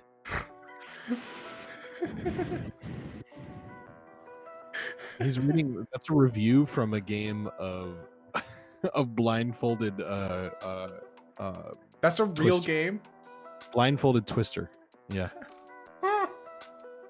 I love that. Chill Artist. What's up, fam? I'm crying at these. I'm glad, Narky. So crawfish is great. Like it's something that's commonly eaten, and this is the way that like I've eaten it in the past. Is that like every year my mom's like her husband, or like his son owns a marina on Long Island, and we'd go out there for like a big barbecue. So they always have a barbecue out on this in the marina during the summer, and they'll do a pig roast, which is great, and they've got a bunch of other shit to eat. But one thing that they do is a crawfish boil. So they do, giant pot, fill it with crawfish, potatoes, corn, and a bunch of shit, and like a bunch of Old Bay and seasoning. And then when they're done with it, it's not just like, oh, they like serve it. Like, no, they drain it and then they pour it out on a fucking table, and everyone just circles around it and goes to town. And it's so great. I love it so much. And then it's just so fucking good, man. It's so fucking good. I love crawfish, man. I can eat it all day. That's the one thing I miss, is having like a boil and eating off of a fucking table with some like parchment paper. I want that so bad. Being allergic to lobster would suck for me. Or to shellfish in general. I love shellfish. I love lobster. I love crab. I love oysters. Like I love scallops. All of that shit. Give me all of it, dude. I fucking love it so much. Like one of the best meals I ever had was like straight up like pretty much all like like shellfish. It was a meal that Darbo Jenkins cooked for me and my friend, and it was fucking nuts, dude. Like it was so good. Like it was like a 3-pound Maine lobster. Is fucking nuts, man. Like I love it. Like see that sounds so good, and a part of it though, a part of it is the thing, like I was afraid of eating fish then, because just like the smell, the taste, it just reminded me of like shellfish, or that I would be sick. Oysters, I still don't think I could do. I've worked around oysters for so many years, and they just look like the most unappetizing thing. And I'm a big texture eater. Like, textures turn me off more than taste or flavors. Right. And I just feel like that oyster would just not sit well with me. Yeah, so oysters were a problem for me for a while too. Not because I don't like the taste of them. I've always liked the taste of oysters, especially with like cocktail sauce and shit like that. But I like oysters have just always been like weird for me, because I've only ever had like oysters at like meh kind of places, and when the oysters aren't there, when they're not shucked properly, like they basically can like have like a gritty taste to them, like they can have like dirt in them, which is nasty. Like yeah. But if they're made correctly, they're fucking great. I love oysters, you know. And I think one of my so it's funny that like I kind of want to talk about this too, because like the most embarrassing moment I've ever had in my life was in a restaurant, and was when we had oysters, right? And it was a friend of mine. It was a few years ago. I went to Paris, right, for work, and a friend of mine who is also from the New Jersey, New York area, she flew out to Paris while I was there, and the plan was for her to meet up with me halfway through my work week, right? We would chill a few nights in Paris, but I'd be working, and then we were going to go to Amsterdam together. So that was the trip plan. But like my last night in Paris with her, we went to a seafood place, right? So, and she's great. She really is. Okay. But like, I think that the nuance of French culture is a little bit lost on her, right? So when we went to this really nice French, like, you know, seafood restaurant, we ordered oysters, and when we ordered the oysters, like they came out, and then she asked the waiter for cocktail sauce with them, and he looked at her like she's got fucking 12 heads. Like, what the fuck is even cocktail sauce? Right. And I think so speaking of, I don't know if these are mollusks or what, but I mean, you've heard of escargot, obviously, right? Like, so after that we got escargot, or we ordered escargot, which is the snails, right? Yeah. So before they came out with the snails, they came out with this like a small fork, like a little 2-pronged There fork. is nothing like sucking doing a moist oyster. The moistier the oyster, the bestier. I love the feeling of an oyster so moist just sliding down my throat. Call me a bastard, but I'd slap my mother for a moist oyster night with the boys.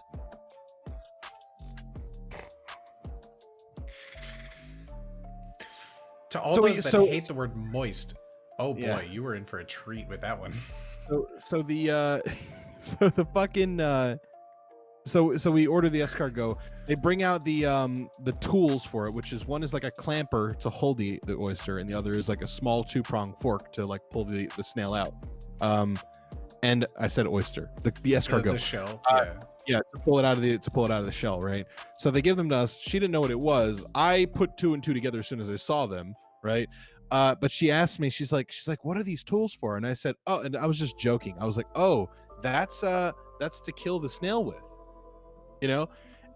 And she freaked out. She lost her mind. And before I could even fucking like explain to her, oh, this is a joke, this is not me being real at all, she flagged down our fucking French waiter, right? She flagged down our waiter. He comes over to the table, and I'm like looking at her like, oh no, right? And she says to the waiter, she just looks at him, she goes, are the snails alive when they come out? And he just like looks at her, and he's like, no, of course not. Like, it was so fucking ridiculous, dude. I was mortified. I don't think I've ever been that embarrassed in my life, you know, because I have like a sensitivity to like being, I have this sensitivity to being too touristy. I hate that shit, because I live in New York City, like one of the most tourism capitals of the world, right? And I hate like tourists that don't know shit piss me off, right? So I don't want to see, like, I don't want to be the person that I don't like in New York City. You know, I don't want to be that person. So, Yeah. like it just triggered all my anxiety. I was like, oh no, we're those people now. We're the dumb Americans. Please get me the fuck out of here. Please let me get a check. Like, those things, like, oh my god, those things are those are the ones that like Yo, hurt my what soul. up, big dogs? My cat Oh, ate God. all my Adderall, and now she won't stop streaming Fortnite. 2020, am I right? It's just I hate we're just gonna keep it on. Ham, my homie, I need to grab another drink. Do you mind if I leave you a chat for like 2 seconds? Is that all right? Can I grab a White Claw? Oh And my then- gosh. Yeah. And then you can leave me with chat right now, and then I'll go grab. How about that? You We'll go get a tag drink. team. and We'll then- tag team. Absolutely. Chat. Yeah. I'm leaving you with Ham. Be on your best behavior. What up, pimps? How y'all doing right now? In French, you're always the dumb American in France. That's how they be. No, that's not how they be. Okay, Super Lapini, I know you, bro. I know you, bro. And I like. Ham. Listen, I love you so much, man. I love you so much. But you have the thickest New York accent ever. It can't be hidden that you have like that you're just the most American person ever, right? Like that's you, right? Like for me, like I can try to fly under the radar, you know, like I'm American and it doesn't come off like I'm anything else, but like I'll do what I can to like slip into your cultural sensitivities. And I remember you talking to me about when you went to England, right? And you're just like, I couldn't understand anybody. They're all talking like they got marbles in their mouths. Like, all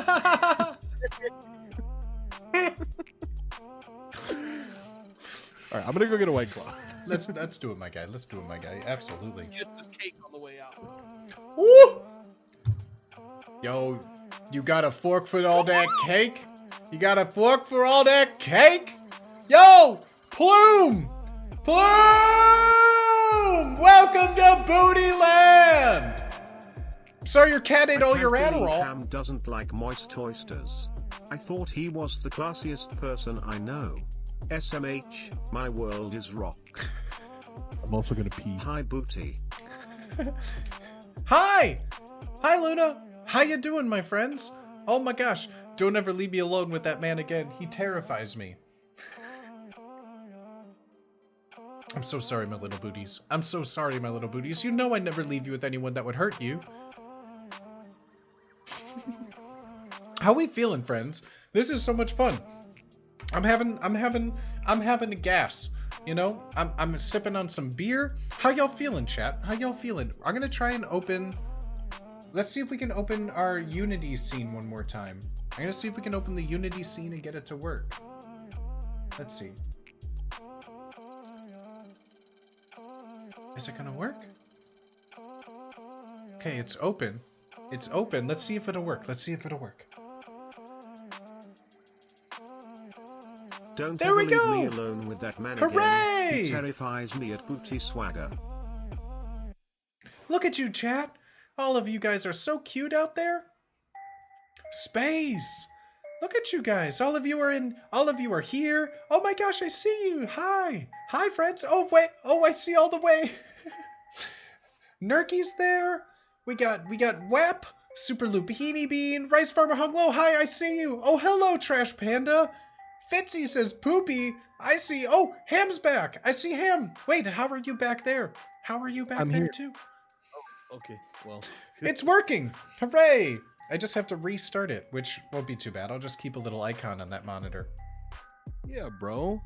Listen, I don't know if chat knows this, but I have fucking wireless IEMs, and I was able to hear everything that they were saying when I was gone. And to everybody who said that they wouldn't want to be left alone in a room with me, probably a solid life decision right there. You don't want to be, you know, lock up your daughters. You know what I'm saying? TTS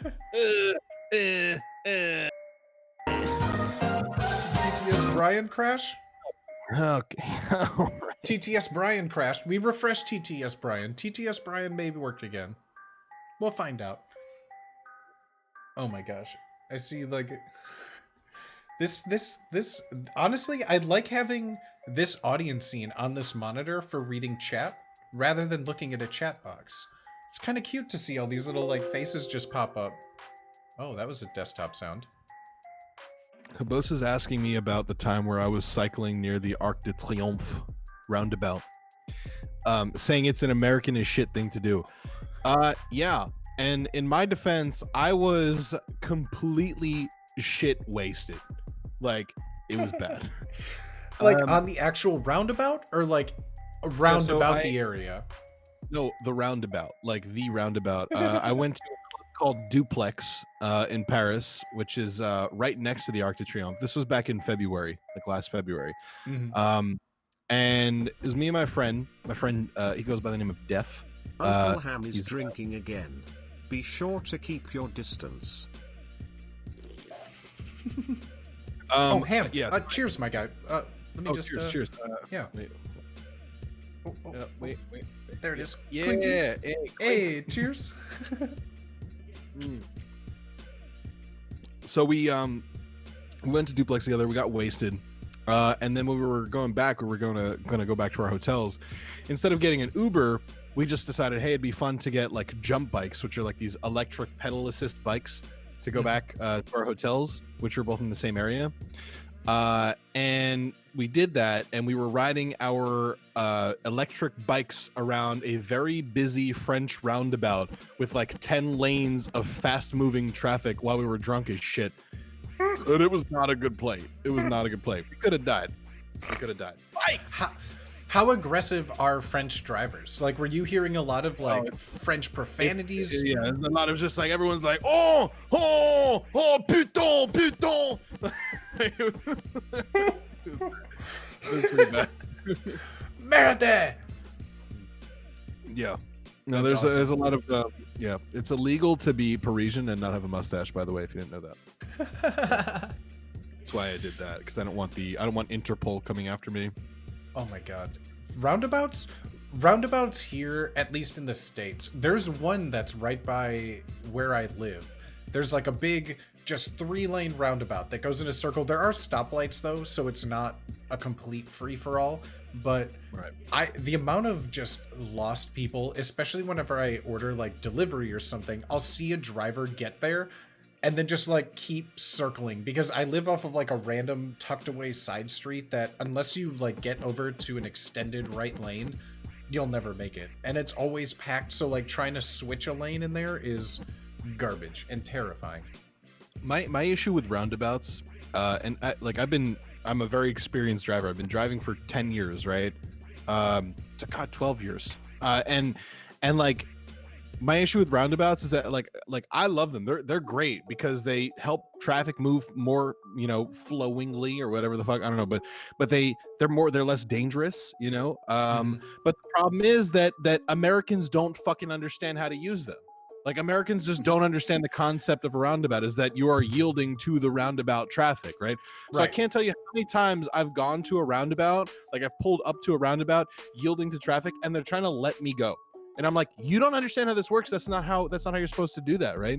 And it's even worse when you're behind somebody in a roundabout and they're letting somebody go. I will lay on my fucking horn and explain to you, stupid, non-cultured American, that that's not how roundabouts work. And it gets me so fucking mad, right? Listen, if there's anything that's gonna trigger me in this world, I'll trigger myself about driving. I get so mad. I'm not even in the car right now and I'm already fucking mad. Okay? I hear you. I feel you. I get bad road rage. Did you grow up? Were either of your parents? Did they have road rage? Did you grow up like experiencing that in a car? Because I definitely feel like I got my road rage tendencies from being in the car with like my father. My first experience with the word cunt was my mom. She said it to. So we were leaving my like housing development, right? We were leaving my housing development onto like the main road, and a lot of like people that were like local to my area, like we knew a lot of people there, right? So my 3rd grade Hebrew school teacher, her name was Mrs. Hecht, right? She also lived in that area, and when we were coming up to that intersection to get out, I saw that it was Mrs. Hecht. I saw that it was her in her car. I knew what her car looked like, right? And I saw that it was her in her car, and she like cut my mom off, and my mom honks on the fucking horn. I'm in 3rd grade. My mom goes, fucking cunt. And I'm just like, and I just looked at her, and I was just like, I looked at my mom. I was like, Mom, what's a cunt? And why did you just call Mrs. Hecht one? So I would say I probably get it from my mom. Shout out Ham's mama. Shout out Ham's mama. What a fucking lady. What a fucking legend. True. Yeah. I fucking love your mama, man. She seems like a fucking cool gal. Oh my god. Her boss just Sounds made a like she terrible got Mrs. Fact. I'm so mad. But yeah, that's accurate as fuck. Like, you know, my mom was always like yelling at people on the fucking road. My dad was super chill. My dad would drive very fast, but he wouldn't ever like get mad. I don't think. But having said all that, right? Having said that, I get road rage and I get mad behind the wheel. It's not because like I don't get mad because I'm not going fast enough or I'm not getting to where I have to go fast enough. I don't get mad at traffic really, but I get mad when people are not driving safely. Like it gets me. Like it stresses me out and it gets me mad, right? Like the biggest thing for me is not taking your right of way. Right? You think you're being polite by not taking your right of way sometimes, and that pisses me off to no end because the main thing to be when you are driving a car is predictable, right? Like you have to drive predictably. So if you get to an intersection and it's your turn to go, you shouldn't let somebody else go, because then if you let them go and they get the wrong message, then you two evil Ricky go rock invade Milan full ego Rome That's ridiculous. That's one of my least favorite interactions in a car, that because I know for a fact someone's staring at me, but like you pull up to a four-way intersection and everyone has a stop sign and you and someone on your right pulls up at the exact same time, and I'm like, cool, please go, and then they go, no, flash your lights, they'll give me a little wave. I'm like, just fucking go, bro. And like and then and they like, no, please go. They keep waving. I'm like, fine, I'll fucking go. And I start to, I lift my foot off of the brakes right as they do. And then they stare at me. They're like, well, what? Least favorite car interaction. Least favorite. And I see Fitzy, because when Fitzy was here, we were saying like one of his least favorite sounds is like car horns, honking. We were talking about this, and he says, I've sat through 2 lights that got out to see if the person was okay. And that's what he said. Because I was saying, but what if someone is at like a left turn light and they don't turn? It turns green, yellow, red. You missed your turn. It happens again. Do you honk? And he's like, no. And I was like, how many patterns would you go through? He's like, I legit have sat at a red light before behind someone and checked to see if they were okay, rather than honking. And that blows my mind. That blows my mind. I'll lay on my fucking horn. The light is green for 2 seconds, and if I don't see the brake lights go off, fucking bam. No, like, no, bro. 2 seconds is generous. Right, I'm the type that if you don't like, Nerky! if you don't go microseconds, like I'm it's done. You know, same. Like I'm honking at you. Move. 100%. 100%. What up, Nervous? Oh my gosh, Nerky, how you doing, homie? Good to see you. Thank you for being here. Oh my gosh. Oh my gosh. But yeah, I feel that like 2 seconds when the light screen, brake light's not on, I'm swearing to myself. I'm saying it. And my dad's the exact same way. The exact same way. I learned all that rage from him. And still to this day, I get mortified, especially driving on a highway. He's like the kind of person that'll be like, I could get there in 10 minutes. I know a shortcut. And the shortcut involves driving like 100 miles an hour, zipping in and out of traffic. That's not a shortcut. So like, I'm sitting there like white knuckling the door handle, like, and like his phone will ring, he'll like touch like the little computer, and he's like, oh, this guy's going too slow. I'm like, you're going 40 miles an hour faster than anybody. Do you have like trust issues when other people drive cars? Because I do, it like to a significant degree. I don't think that I know anybody who's as bad as I am with this, but like I like even in Ubers, like in any car, in any situation, like I don't trust somebody to drive better than I could. I really don't. Yes. You know, like if there's ever like, oh, who's gonna drive, I will always volunteer. I will always volunteer to drive because I know how good of a driver I am. I've never been in an accident that was my fault, right? Like, and I know how good of a driver I am. And I just I have trust issues, right? Like so like with my ex-girlfriend, right? Like she like didn't drive for a very long time. Like she got her license when she was 17, but then she didn't drive for a long time. She didn't have a car, right? Which is fine. Like that happens to a lot of people. Yeah. But like in like 3-4 years into our relationship, she decided to get or she wanted to start driving, or she needed to start driving because she needed to drive to get to like her new job. And like her parents, like they gave her one of their old cars or whatever, and it was all fine, but she needed to like relearn how to drive, and I had to teach her, and it sucked. It was so fucking hard, man. Like, oh my God. Like I can, like if anybody ever asked me to be their teacher to drive, like from here on out, that was a learning experience for me to just absolutely like unequivocally no, like I won't do it. I will not do it because I will yell and I will scream and I will pump the invisible brake on my side of the car to no end. Bro.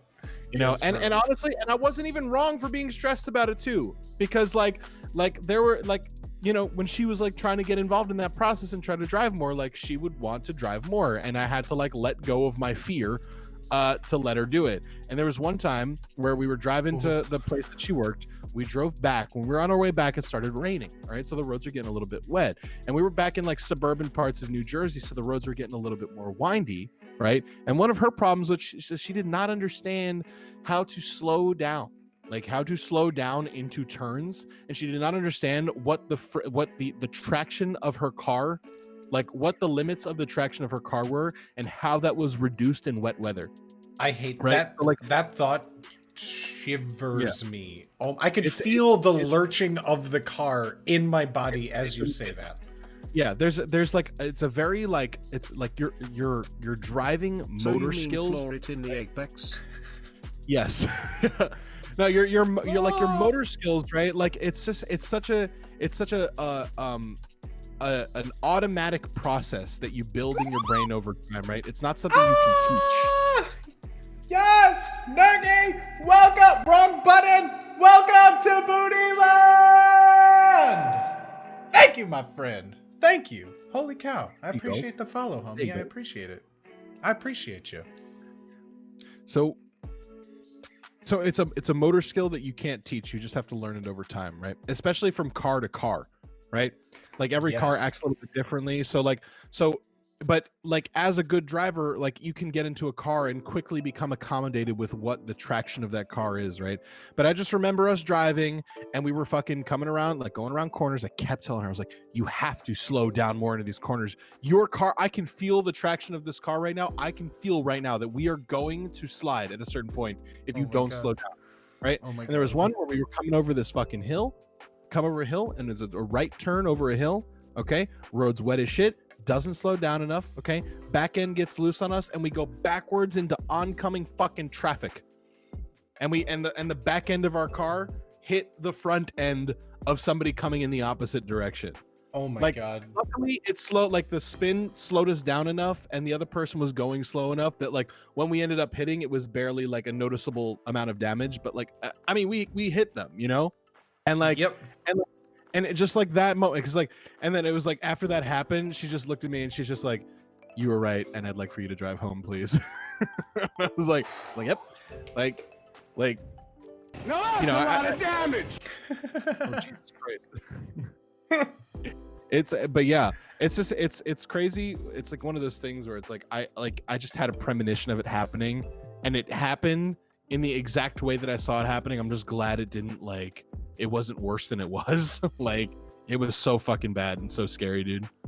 That things like that, yes, absolutely.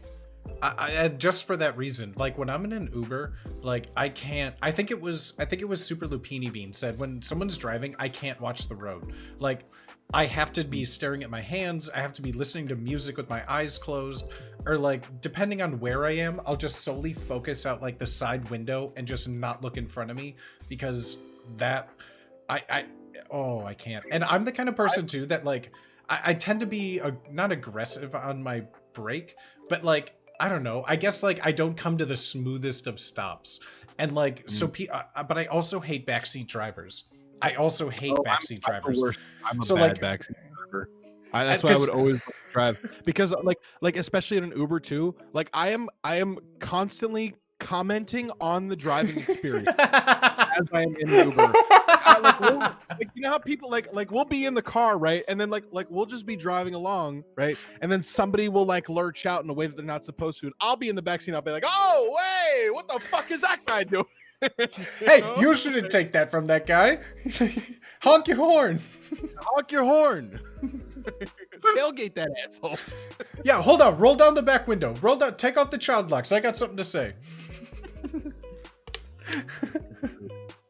If Uber drivers could rate passengers, how would be banned by Uber by now? They do rate passengers. They do. And I am They do. banned from Uber. No. I'm not banned from Uber. I'm not. I was banned from Lyft for a while, but not for the What? reasons that you would imagine. Yeah, I was banned from Lyft a few, I want to say like five years ago or something, for a bit, because I went to Moonrise, which was a like a music festival in Baltimore, and I took a lift back to my hotel from the venue, and because there were so many people leaving all at once, it was so crowded. It was always a shit show leaving Moonrise, and we got in a lift and we got back, and the lift cost like something like $70 for like a 20, like not even like a 15-minute ride or something like that. Well, because it was surge pricing. There's so many people going all at once. Right. It was a $70 lift, and I was mad because I had to take the hit, but I was like, what are we gonna not go home? So like we had to just pay for it. We ate it, right? And then the next day, right, or not the next day, 2 days later, I'm in New York City, right? And I needed to take a lift somewhere, and I open the app, and it says to me, hey, we had an issue with your last payment. Just confirm here the $70 payment from your last ride, and then you can use the app again. And I was like, I guess I'm using Uber now. I was like, fuck it. Like, I'll just won't use Lyft. Like, I don't have to pay that $70. Like, fuck it. Like, so what you're saying is y'all fucked up. Y'all fucked up. I don't need to use the shitty app anymore. It eventually did catch up to me, and I did need to pay for it. Not because like anyone was coming after me, but because like I needed to fucking use, like I needed to use it. I needed to use Lyft. Yeah. Like because I prefer Lyft over Uber myself. They're bigger in presence out here, you know. Like a lot of places just only have Lyft and not Uber, so it was rough, man. I've never had a big issue. I really don't use. I have Uber because I feel like it's popular just from people that I work with. They use it more than Lyft, but I have it to like split fares or do whatever. But the worst thing with Lyft that my friend it happened to him twice, and he stopped doing this thankfully, but he was always the nice person that someone would be too drunk and he'd say, let me call you a Lyft home, like please don't drive home, like let me buy you a Lyft. Twice he did this with two strangers that he was talking to at the bar. He was like, chat up these girls, they'd be dancing, she'd want to go her separate ways, like, oh, let me get you a Lyft. Then they proceeded to throw up in the lift, and he got hit with like two $200 fines on his name. And he doesn't. And he's like, and he's on the hook for that.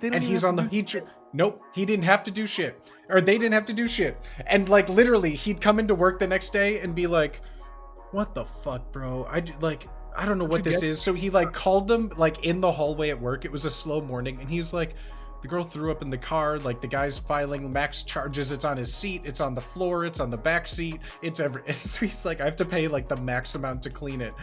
And literally the next week, like fucking deja vu, I wasn't out at the 4 a.m. bar with him, but he comes back just all miserable again. He's like, I got another fucking $250 thing on my Lyft.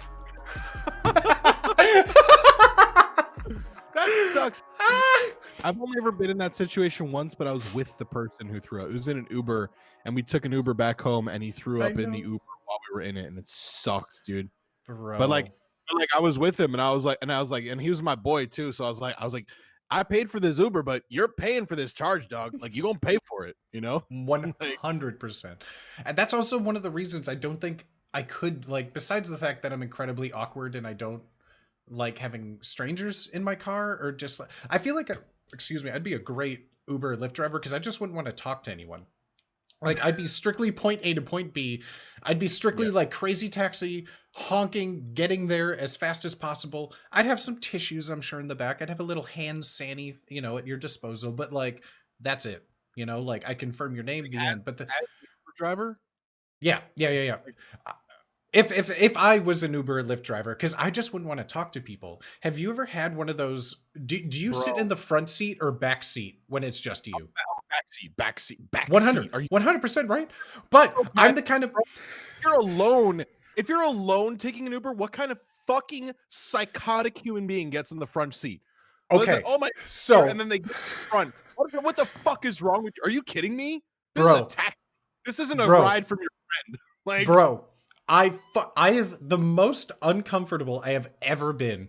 I took a Lyft home from the 4 a.m. bar, as one often does. So it was like 4:30, 4:45 in the morning. Call a Lyft, get picked up. And I'm the kind of person that if someone were to kidnap me, I'd probably let it happen because I wouldn't know what to do with myself if someone screams, get in the car, and I'd be like, okay. But like, Like I open the door to the back and it's locked, and the window rolls down, and it's just this like older woman that says, "Get in the front seat, baby. I want to talk to someone." And I'm like, okay. So like I get in the front seat, and this woman is just like, I don't know if she was like fishing, because I guess she's like a radio personality or something. She was talking she just literally talked in my ear for like the entire, thank God it wasn't far. It was like maybe a 15-minute drive, but she's like, "Oh, so you may remember me. My voice, maybe. I happen to do this. My son is at home. I have to do all this like while he's asleep." And I was just sitting there like, oh my God. I just sat in the passenger seat of a crazy woman. Like, but that's been the only experience, and it was just as you imagine. Absolutely terrifying. So I just found this actually. I've been looking is a post that I made on the subreddit Unpopular Opinion. And the title of the post is Ubers/Lyfts should have an option for "don't fucking talk to me." Right?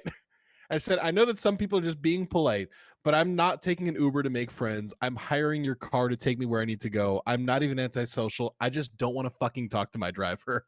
Like, imagine that world, the world where there's literally an option when you call an Uber that says, "I don't want to make conversation." Like, that would be so fucking amazing. That is the future that I want to live in. All right. So take note, Uber, take note, Lyft. Like, that's what I want. I feel like even the drivers have to get behind it, because it would be less work, and I tip more money the less you talk to me.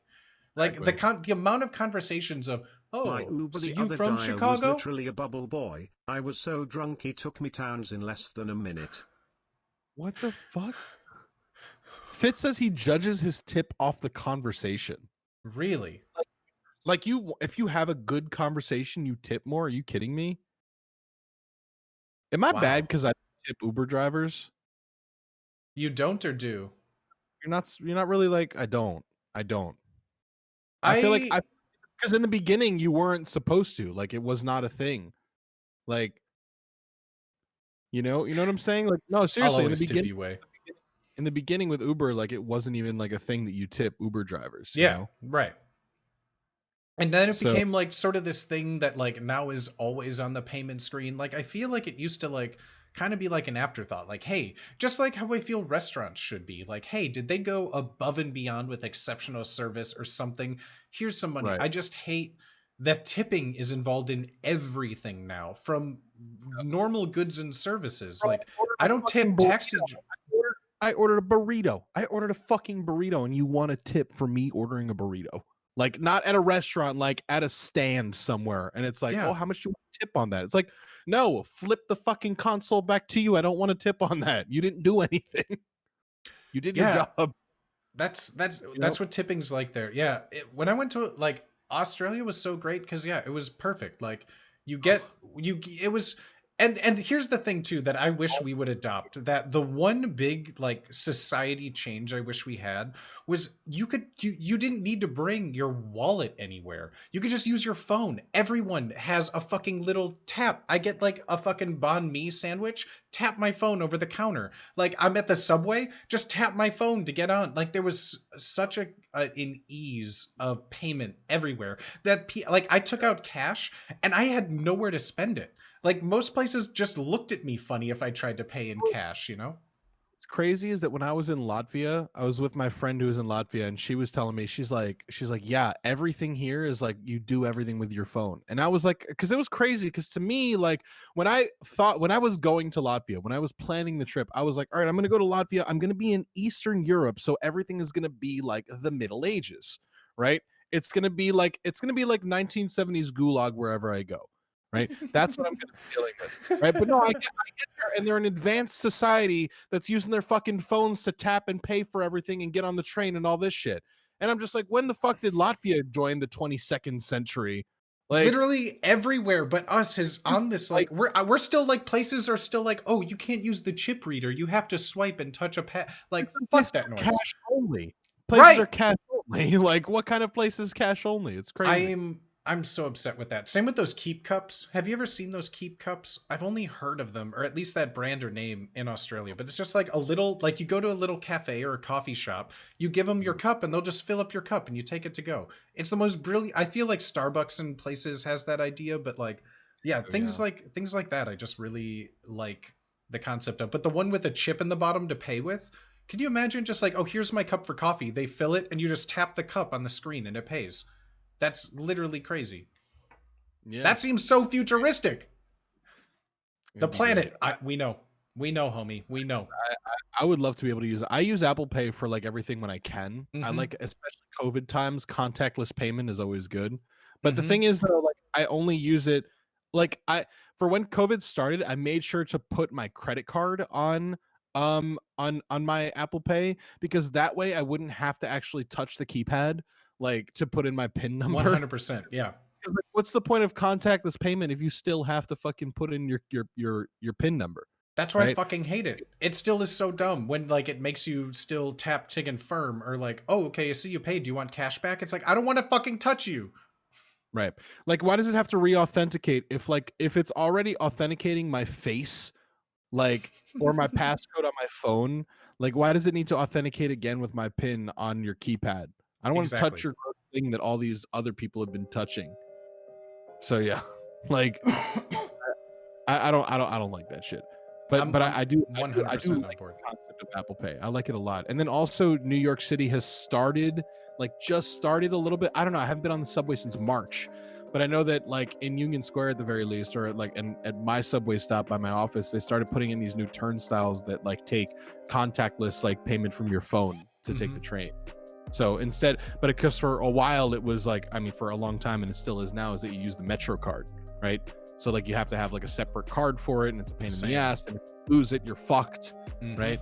But the thing is though, and this is also like New York City used to have fucking subway tokens too. Like that was crazy. Back a long time ago. Like I love like old currencies like that. Like I love like arcade tokens. I love like the concept of non-valuable currency in a way. Like I just love like the printed designs on them. But yeah, like things like subway tokens, stuff like that just seems so crazy. Did you ever like hang on to any arcade tokens from back in the day? Not too many, but I have my family company ones. So I have like a whole stack of the ones that we had for different companies and businesses, because they like ran coin op amusements. And so like certain places, certain bars, certain barcades had like their own logo and branding on them. But I used to have like a bunch of Chuck E. Cheese tokens. Like I had like all of the standard Dave and Buster's. I have Barcade tokens. You know what Barcade is? I mean, it's self-explanatory. Yeah. Like I have a bunch of those just sitting around because Barcade is cool as shit. I fucking love it. But now it's like if you go to a modern day like arcade now, like Dave and Buster's or whatever, like a modern day like arcade meant for like kids or just for playing games and stuff like that, which are kind of few and far between to begin with. Like you will find that pretty much all of them use like a card system, and it's just like, I don't know, just taking the tangible nature away from it. Like it, like to me, it's I don't like it. But also like it takes away from the like, you know, from your like your internal progress in your head of how much money you have left, right? Yeah. Because like I remember when I was a kid, right? You go to the arcade and you've got tokens, and you know how many tokens you have left because they're in your hand. Right? If you have it loaded up on a card, it's easy to just swipe, and then you have to just remember how much was on the card. You know? And I hate with the card, it's in like these indivisible, it's like 1.4 points to play this game, and like it just makes it worth nothing. Yeah. It's like it's too easy to spend. It's too easy to spend. You know, it's just there. Yes. It's the same. I don't know if you've been to a casino. It's the same at casinos, bro. Yep. It's the same at casinos. Like you load your card, your player's card up, you slip in money, and then you get a voucher, and then like oh my god, I hate it. Get a voucher, and then it's not like coins come out of the slot machine, right? It's you put money in the slot machine, and then you have credits that are in the slot machine that are there, and you earn the credits, and then it prints out a voucher when you decide you want to leave. right? Exactly. But it's almost like a tactic because it's like you're not really paying attention to that number as much as you'd be paying attention to how many coins you have now. You know what I'm saying?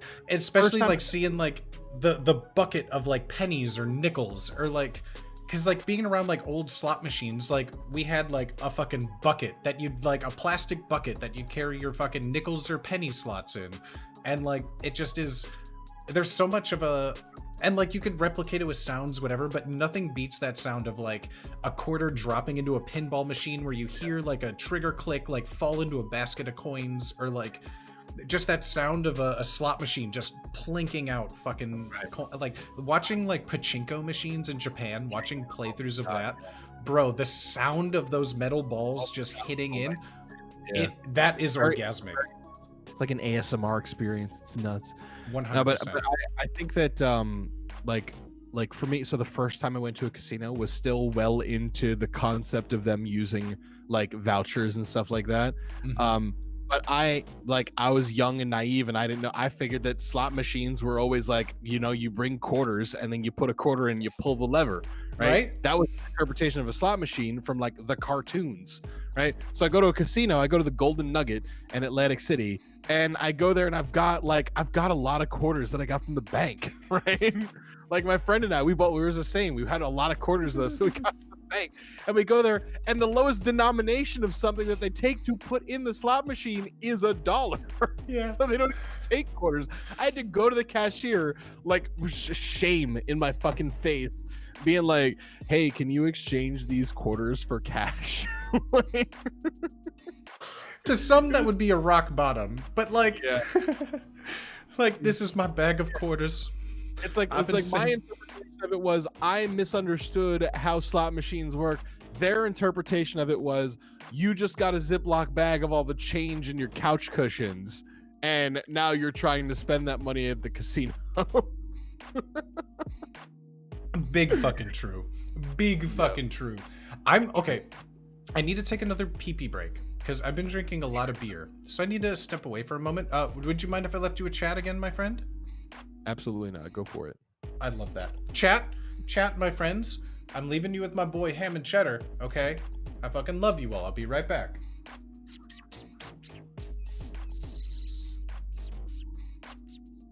Let's see if I can solve a Rubik's Cube by the time he's back. Hold on. I'm gonna mix one up. Hi, Ham and Cheddar. Nice to meet you. What's going on? How you doing? How do you pronounce your name? What's going on, P-Rex? Hello, sir. Stop, please, offering me candy. Steve, stop.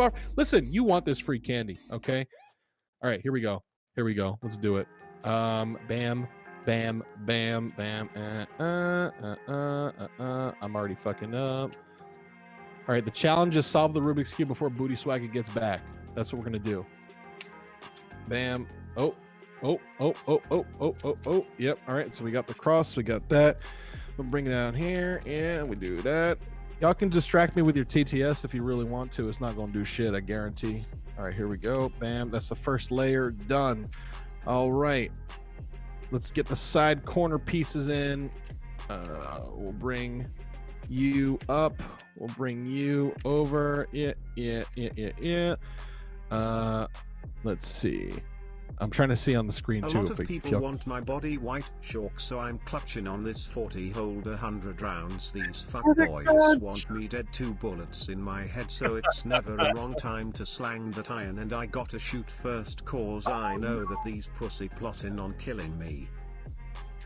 You can't say you want this candy and then point the camera at your dick. Right, left, up, right, left, down, up. Go back to the bathroom, Booty. Go back to the bathroom. Go back to the bathroom. Go back to the bathroom. Go back to the bathroom. Go back to the bathroom. Go back to the bathroom. Do it. Okay.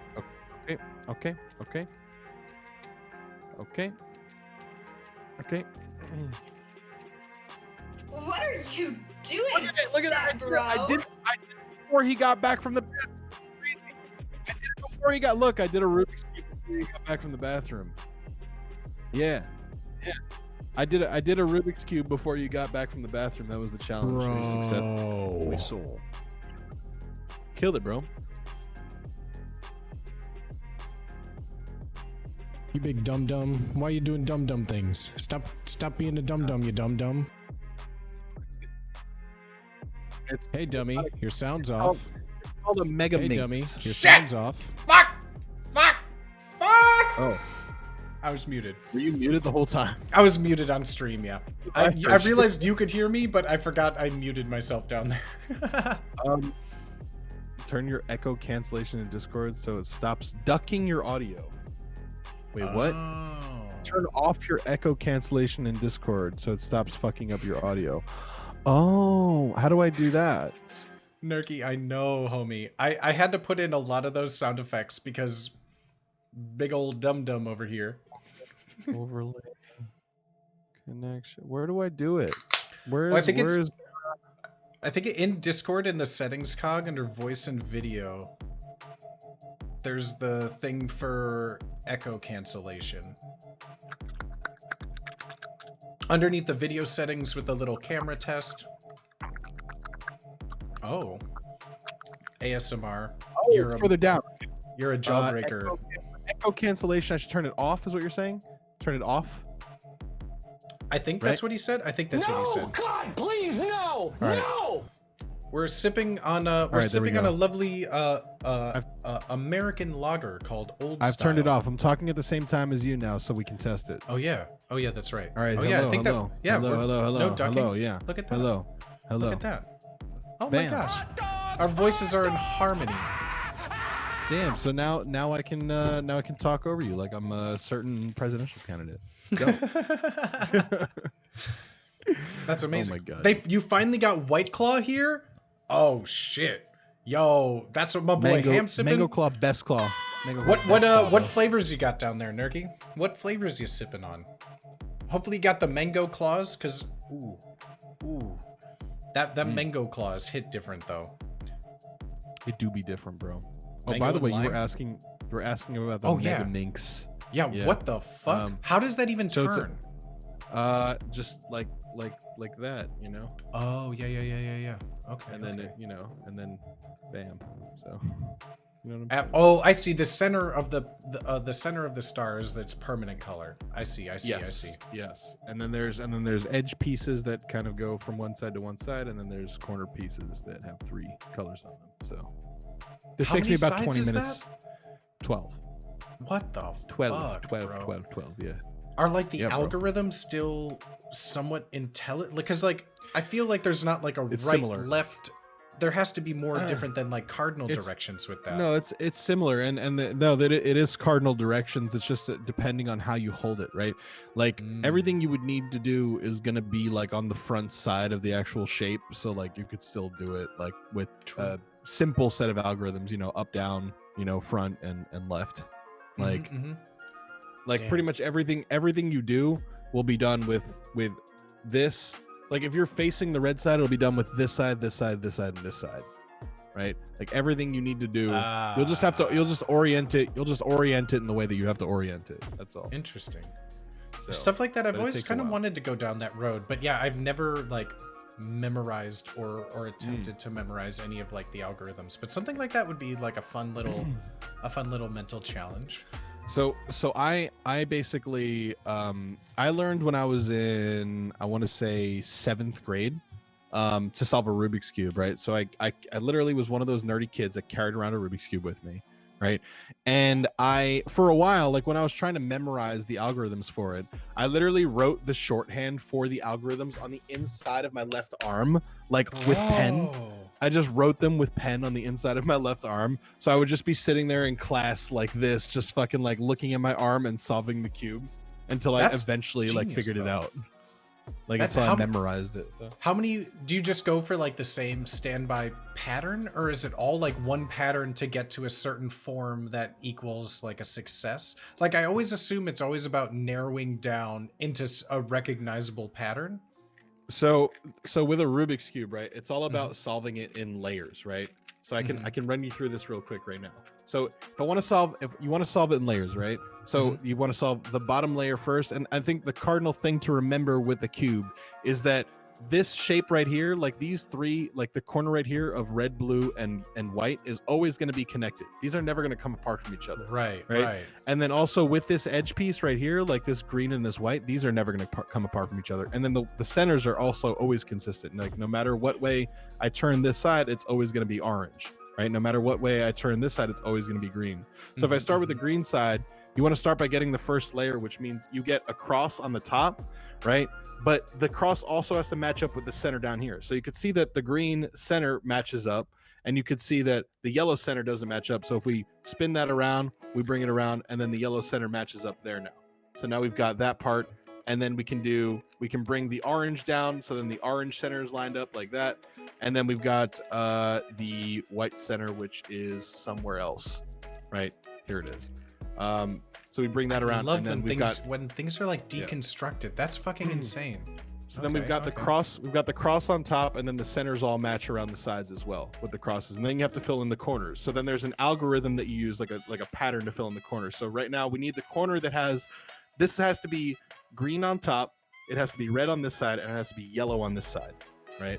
So sorry, I'm like talking into my mic at a weird angle, right? So that piece, right, is down here. So if we line it up, if we line this piece up with this top piece, there's an algorithm to just get it into place like the right way. So then now that's there, and then there's like another one, like this guy right here is the green, red, and white. That needs to be moved up to red, green, white, right? So we just pull that up there, and then we just do that for all the corners. So now I've got. I feel like you say just pull that up there, and it was like 5 shakes in 1 second. Like you literally said, we're just gonna pull this up, and it was like you snapped your fingers, and that's. Well, now we've got the whole first layer solved, right? So after a while, you just kind of become quick with it. So now you want to do the second layer, which means you need to fill in these side pieces, right? So this side piece is correct here because it's matched up. And then this side piece is also correct here. So now here we need the yellow and the orange, right? So the yellow orange piece is right up here on the top. So we can spin that around. Well, you can though. So here, just watch. Look, so we need this piece to be here, right? So we just do this. And now it's there, right? We've replaced it, right? It's like magic. Yeah, it is. So now this orange and white piece needs to go here, right? So there's a way to do that. We just bam, and now it's there. And now the full bottom layer, or the second layer is solved. Now the top layer, we need to turn this L into a cross, right? So we do that by doing this, bam, bam. Now we've got a cross on the top. Right? And now we have to match the cross pieces up with the sides that correspond to them, right? So we've only got 2 of them match up. We've got white and we've got yellow, but the orange and the red are reversed. So we can fix that by and then we do. So now we've got the corners or the edge pieces matched up, right? All of those are matched up now, and now we just have to get these corner pieces in the right orientation, which none of them are in the right spot. They're not in the right spot, and they're not in the right orientation. So there's an algorithm to get them in the right spot. Let me find. There we go. Bam, bam, bam. So now you see these sides are fine now. These 2 sides, they're in the right position, right? Like here, this is where like the blue and yellow and red needs to be, but it's in the wrong orientation. And then the same with this one. So the way that we do that is we just we cheat. No. So basically there's an algorithm, like in the end it'll look like you mess everything up, but you fix it, like it all comes together in the end. So we just do this algorithm one more time, and bam, bam, bam, and we're done, and it's finished. Hold the fuck up. Wait, clap on it. There we go. Holy shit. What the fuck? That shit is so bad. I just taught you how to solve a Rubik's Cube. There you go. Bro. So now you go ahead and do it. It's your turn. And it's so funny because it's like one of those like, all right, step 1, draw a circle. Step 2, right, draw the rest of the owl. Because like I see your hands, and like I was watching it in that last step, and it looked like you were just turning the one piece just back and forth, and the colors just changed. Like that, I love that. He's a witch. Yeah, he's a witch. Well, it's like a speed cube, right? So like I have 2 of them actually, right? So like, but they just like, you can just like, here, look, here's 4 moves. Watch, I'll do 4 moves right now. Like that's that's slow for me. Right, it looks like you're just like twiddling your thumbs. That's insane. I love that. That's such a cool, and you can little party trick, like a cool mental exercise. A cool party trick, right, is that certain algorithms, if you do them enough times, it reverts the cube back to the same way that it was, right? So if I do this algorithm that I just did, bam, bam, That's 2, and then 3 times it brings it back to the same thing. So if I do like 2 combinations of different algorithms, right? Like if I do that, and then I do like one of these, which is an algorithm that if I do it 6 times, then it'll bring it back to its original position. And then if I hold it behind my back, right?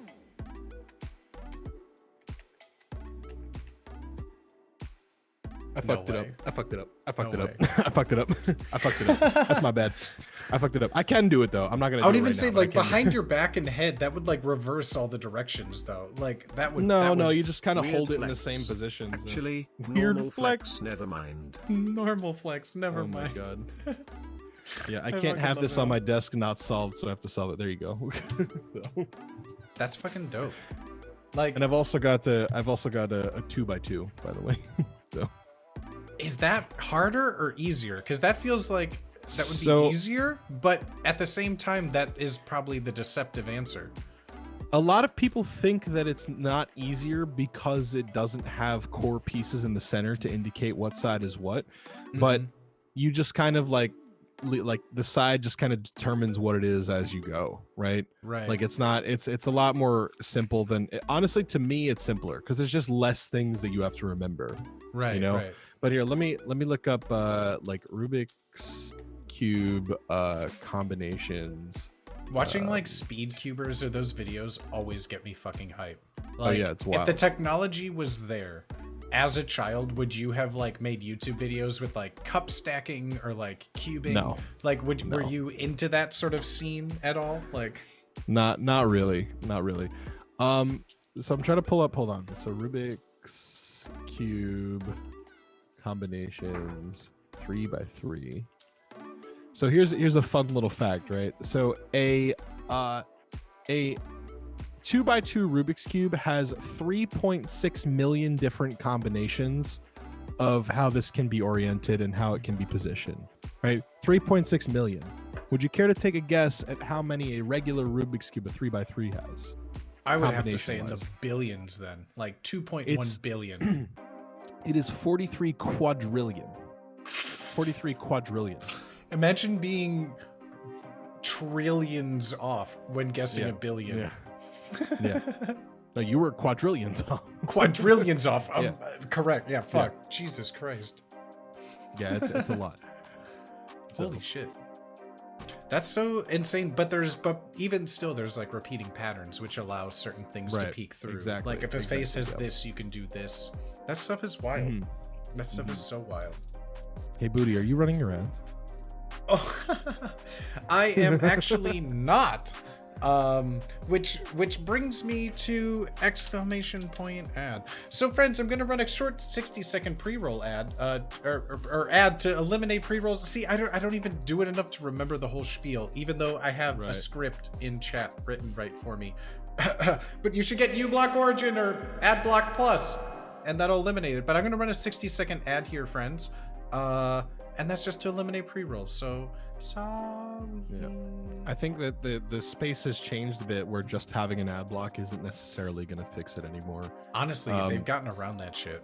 Yeah, they got around it. I don't know if that's fixed at this point, but basically I had to do some custom thing to like ad block or to uBlock Origin to change it so that I don't get ads on Twitch anymore. So yeah, it's pretty nuts. And I feel like and that's what I there was is a way tell around it. myself with fixes that are on like Reddit, because it's always that confirmation bias. You hang out on a certain social media platform, everyone says the same thing. You assume that's how the world feels, but the subsect of our Twitch uBlock Origin solutions is incredibly small. But yeah, Nerky, like pre-roll, there's an option in, I think it's in like affiliate settings under ads, but like you can choose an option to run ads to eliminate pre-rolls. And a part of that, then on your dashboard, it has like a little thing. Countdown timer, yeah. Only Nightbot though. I'm fucking exhausted today. I was in surgery for almost 10 hours yesterday. Oh shit, bro. Oh shit. Do you Mr. run the Fabulous. 60s? I do, Oh, because sorry. I've only been able to find that you can run 90 seconds on Nightbot. Without Nightbot, Yeah. I don't think you can run anything longer than 60 seconds. Well, do you not use Nightbot? I don't use Nightbot. Like, it's one of those Yeah, no. things that I have so many plugins and things into it that running like a browser source, or not a browser source, but hooking something else to the internet just seems like I would forget about it more.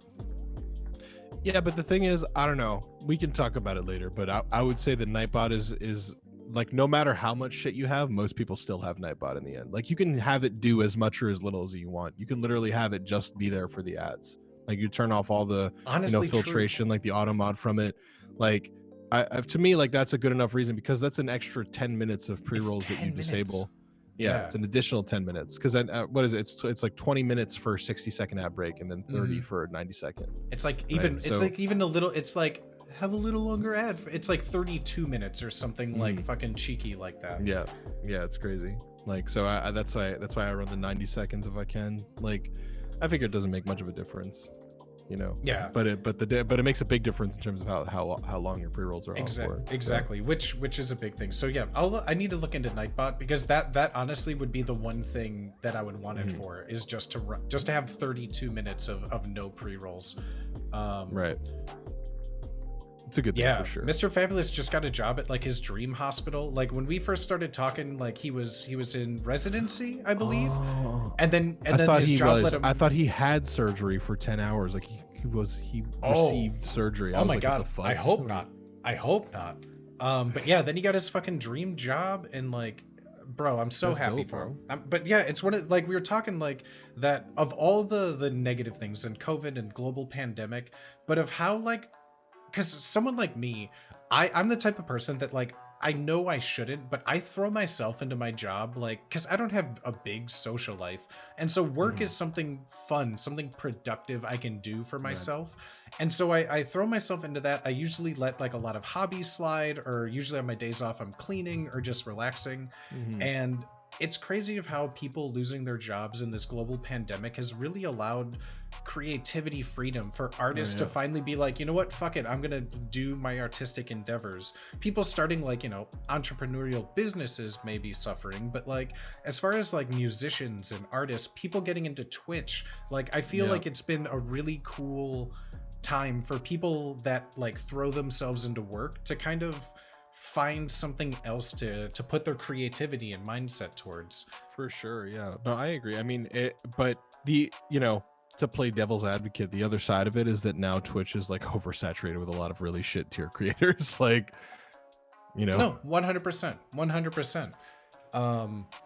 And I feel like, yeah, it is weird coming into like streaming on Twitch during this time, because yeah, there's like so much, like, comparatively to just like seeing like, oh, just chatting has like 30,000 people to 300,000 people in the span of like T-Pain coming in.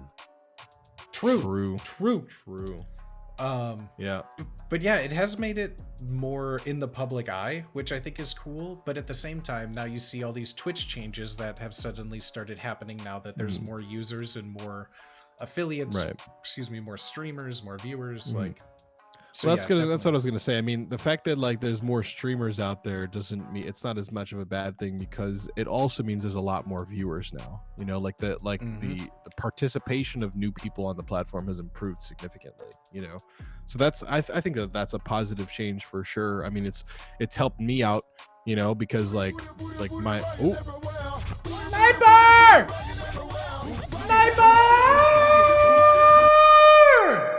Yo! Thank you for continuing this sub. I appreciate you, my homie. How you doing, my friend? Good to see you today. Also, Food Man, I see you, baby. I see you, Brendan. How y'all doing, fam? Thank you for being here. I appreciate y'all. Hell yeah, bro. Hell yeah, man. Oh yeah, bro. Yo, I'm just stoked about, like, you know, I think that Twitch has, like, it on the whole during COVID, right? Like, there have been a lot of issues, right? There was the whole DMCA thing. There were the whole mid-roll ads thing. There was the whole mid-roll ads thing that went on for a while, you know? And that's just kind of them, like, fiddling around and trying to understand what to do with all this new, like, traffic coming to their site. So I think that on the whole, it's a good thing, right? Like there's like Twitch is going to make a lot of mistakes, and I think that they've made a lot of really big mistakes, and they're really bad with transparency, and there's so much bad shit that like they make decisions that they make at the top, but ultimately at the end of the day, it's established Twitch as a more viable platform that they need to decide to come up with these measures to address copyrighted music, to address making it a more viable revenue stream for Amazon. Like that's just kind of where it all comes from. So like I try to stay grounded with my anger about all these changes that they make, even though I stir up shit about them all the time. Like obviously I went in about both of those issues when they started coming up, but I try to stay grounded in the fact that like these things are happening for a reason, like, and they only mean good things for the platform on the whole. So like I'm overall I would say I'm happy about it. It's exactly, because I feel like it would show worse faith if nothing were to be updated, if nothing had been changing. Granted, I don't like the direction of change, but just the focus of change is promising, that it's not something that's abandoned. You could tell that because no one just decides to drop a mid-roll ad campaign through their platform. Like there was a lot of meetings, there was talk about it. So I feel like it's just people that seem to be out of touch with what goes on, but you could tell that they're trying to make it, like you said, viable for them, something that just won't be shut down, or because it's Amazon, they're the money-making machines of the world. Yeah, I mean the thing about it is also like, specifically with ads, right?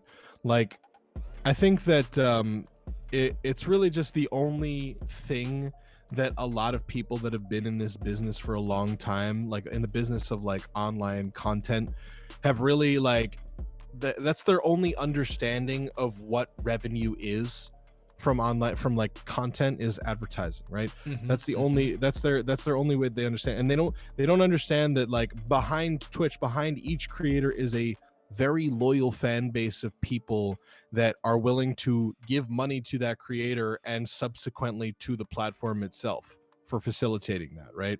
So I think that like they need to focus more on giving us options to allow people to support creators more, because people inherently don't want to support Twitch, but they will support Twitch if it means that it supports the creators. They just will.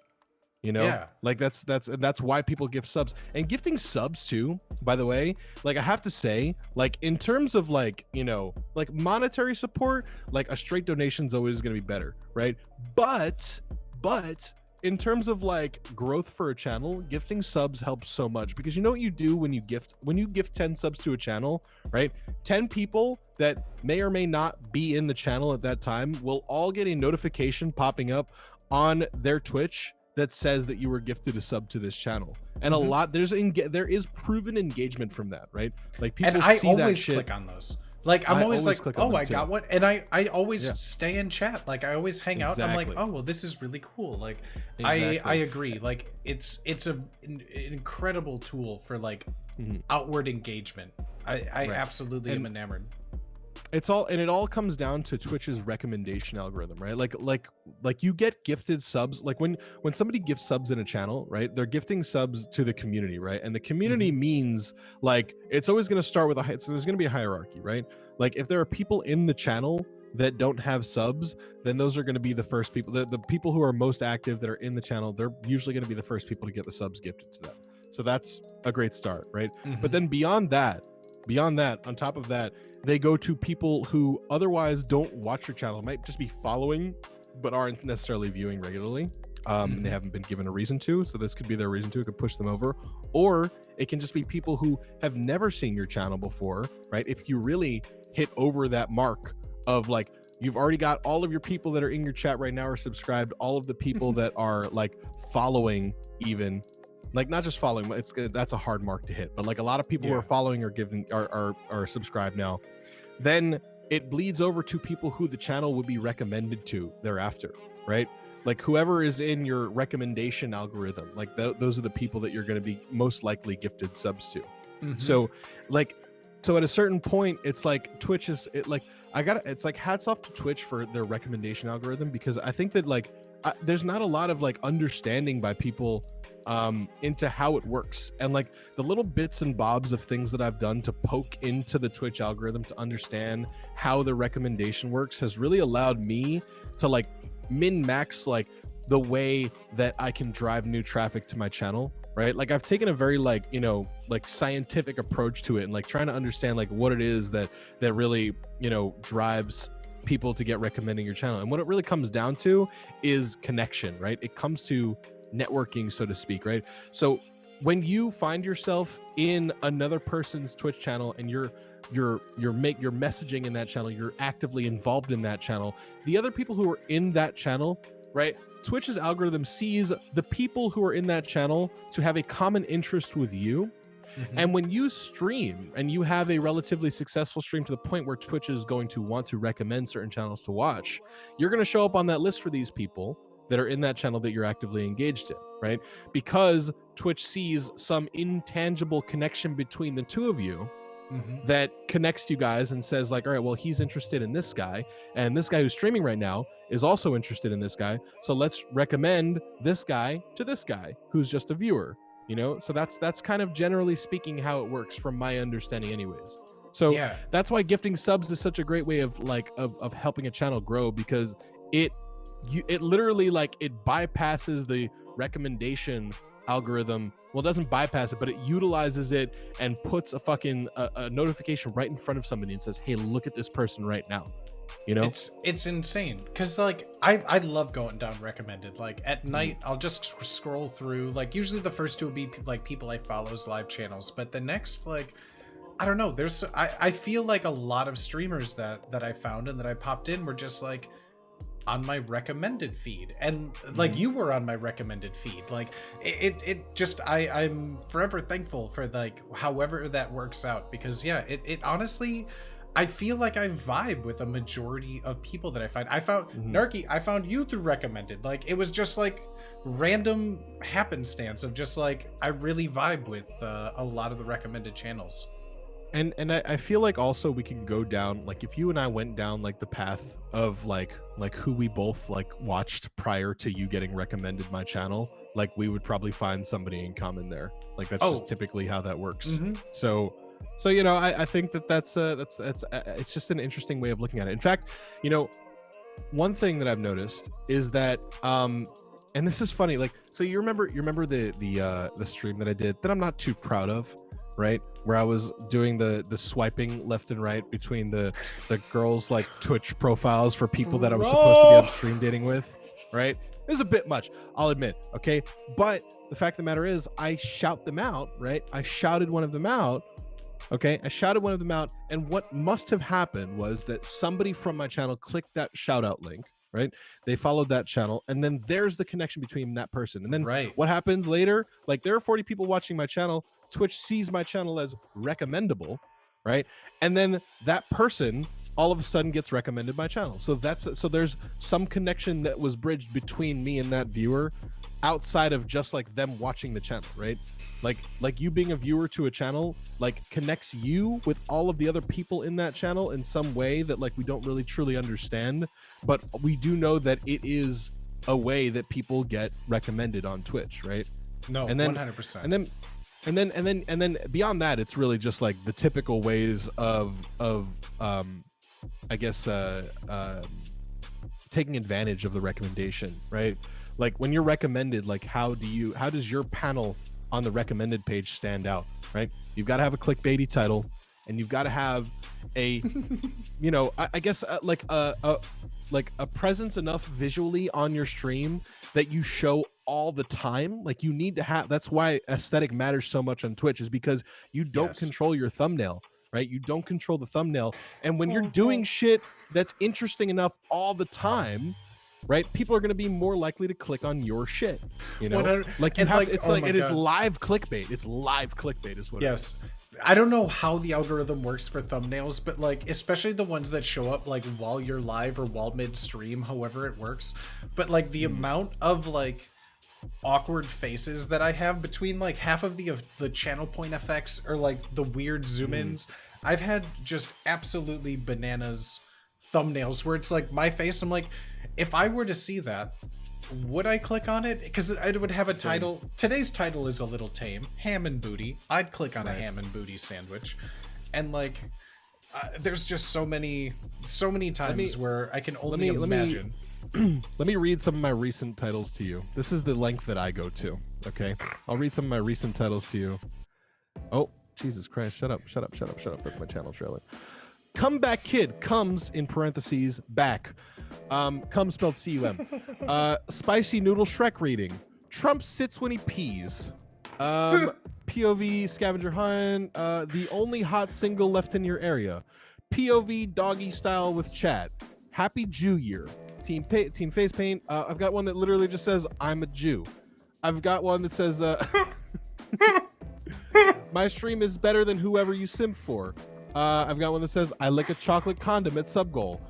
Measuring my penis tonight. Micro penis club meeting. Anus insurance shopping. The anus is too close to the vagina. Sploosh. But see, and the best thing about those titles is that they all related to like one of the topics you were on. And so like I could remember those streams so vividly for a lot of those topics. So like that's even based off the title, yeah. Oh god, the sounds are kind of breaking. I shouldn't have said that. Oh yeah. Sometimes I speak out loud my thoughts. Yeah, shouldn't have done that. Shouldn't have done that. Not a good idea. Oh fuck. Well. Ham, hold on 1 second. Chat. Hold me. Yes. Yes. Chat. Yes. Oh no. That boy's stuck in time. Women, please. That's Yada! Yada! Oh my god, dude. Boy got that crimson chin. I love that Trash Panda put the copy pasta from that stream in the chat. Oh my god, that one was That's so funny. Oh no. Well. Oh god. Fitzy, this one's for you, baby. This one's for you. I'm gonna get another White Claw while you do that. Do it. Yes. Get your White Claw, Ham. Chat's holding me. Yes. Yes. Oh yes. Chat. Look out, chat. Look out. There's an iceberg. Run. Tell the captain. Can we be Jack on the Titanic scene when we have human interactions? That's actually not a bad idea. Can we have the guest be Jack on the Titanic scene? Oh, bro. I think I can make that work. I think I think I have an idea of how that could work in Touch Portal, so 100%. 100% we could try that. As with everything, I'm willing to try everything once, because everything will break on the stream anyways, so might as well make it fun, right? I have a question for you. Oh, please. Now, is there like a concept on Twitch right now that excites you the most? Like any concept of something that people are doing that excites you? I'm not talking about just like playing Phasmophobia, right? No, yeah. I'm talking about the shit that like you and I do, right? Like the just chatting content, like stuff that like you haven't seen before. Like what excites you the most? Yeah, the one dude that sticks out in my mind that I've been following for like a hot minute is Sushi Dragon. Like that dude just is on a whole nother level. But like the live editing, music videos, the scenes, like I take inspiration, I feel, from everywhere. Like I feel like that's a big part of like my like writing style, my D&D style. Like just a whole lot of that is all about taking pieces of things that I'm like, that's really cool. Or like that old meme of like, you know, you made this, I made this, and just like change the names, change the theme around. But yeah, I really enjoy like the concept of like constructive stealing, standing on the shoulders of giants. And Sushi Dragon is one of those dudes that like every stream there's like 7 new things that he's made, and he streamed yesterday for like 8 hours. Like when, how? And like I love that like just chaotic energy that he has. Like I'm a fan of that. yeah, like so I've sort of been trying to draw a little bit of inspiration from that as well, in that, like, you know, like the idea of making something new for every stream, right? Even if it's something small, you know, like for me, you know, like for example, right? We'll derail here for a little bit, but here, we're always off the rails, baby. where's my fucking hotkey? I think it's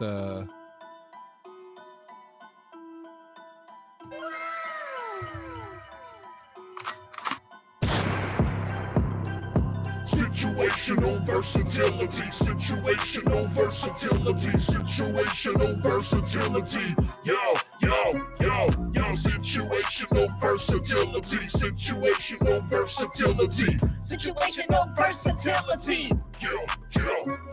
Yo. it's all about situational versatility. Yup. Right. I don't Now- believe I've heard now- that term. Yeah, so situational versatility. Oh, you haven't heard it before? No, please it's, describe. Yeah, situational versatility. It's this thing basically where you can handle anything that happens on your stream at any time. Oh! So like situational versatility, situational versatility. Yo, situational versatility, situational versatility. Situational versatility. Yo.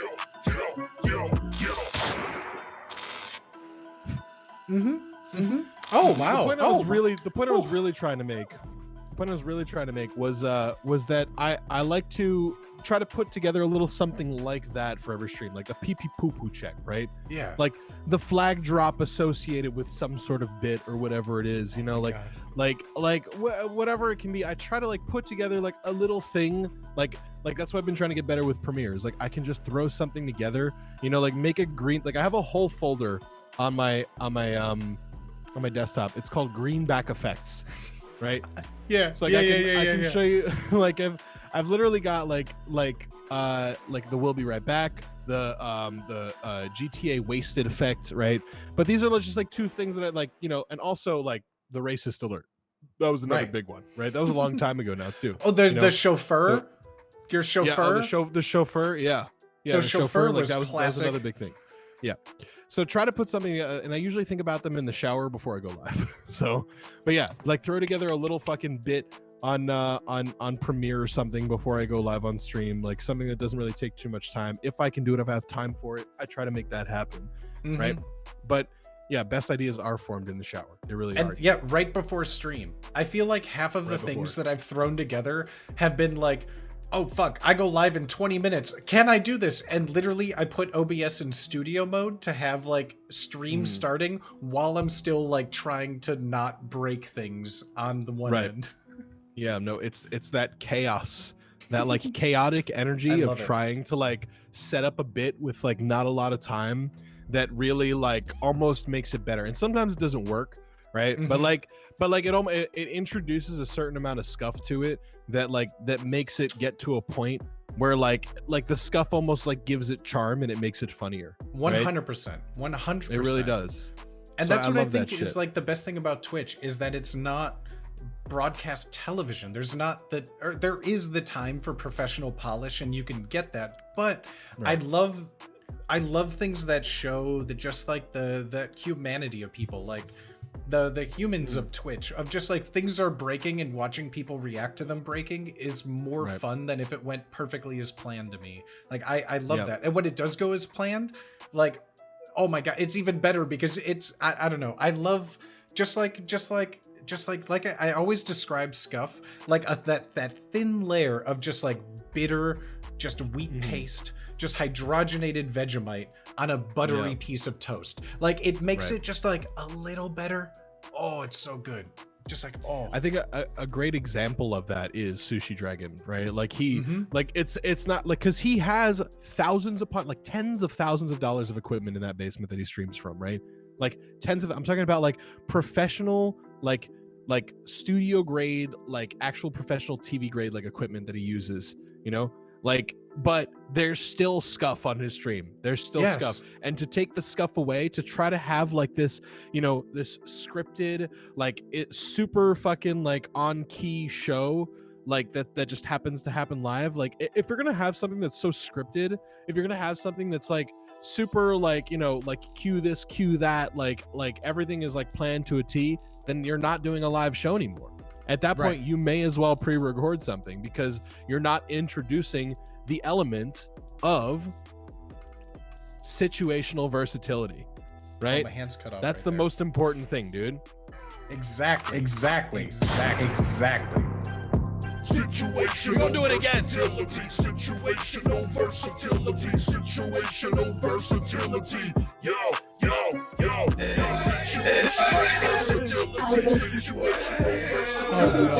Situational versatility. Yo, yo. That's what we talking about. That's what we talking about. That's what we say. That's what we I look say. like an unlocked character in a fighting game right now. Introducing Ham joins the fight. Oh my god. Ba-ba-ba, ba-ba-ba-da-da-ba. I think that was Star It's Fox. true, I though, don't man. think that was Smash Brothers. What are you doing, Whatever it is, doesn't step matter. bro? Stepsis, calm the fuck down, homie. You have 2 paper bags on your head now. You're not any more of a ghost than you were before. Just stop. A slutty bag isn't a Halloween costume. Just stop. Oh, you're not a slutty bag. Okay, well then stop. No. Sorry. It's okay. It's okay. I understand how it is, man. You know, Family. be like that sometimes. Step bro. family. Family. Yeah. Was it your? I don't know. I don't want to pry into your family situation. Did your dad marry her mom? Yeah. what? It was Okay. the stepmom situation. Gotcha. You know? Mhm. Gotcha. Very much so. Gotcha. A slutty bag will stepmom never like does shit like stepsis does, right? Oh no, I barely see stepmom. She Okay, that's doesn't good. come around here. Stepsis lost her job like me, but you know, some of us are. You can find me on Plexstorm and OnlyFans. No. Oh, okay. All right. Well, you know, there it is. There it is. Well, you heard it here, folks. You heard it here.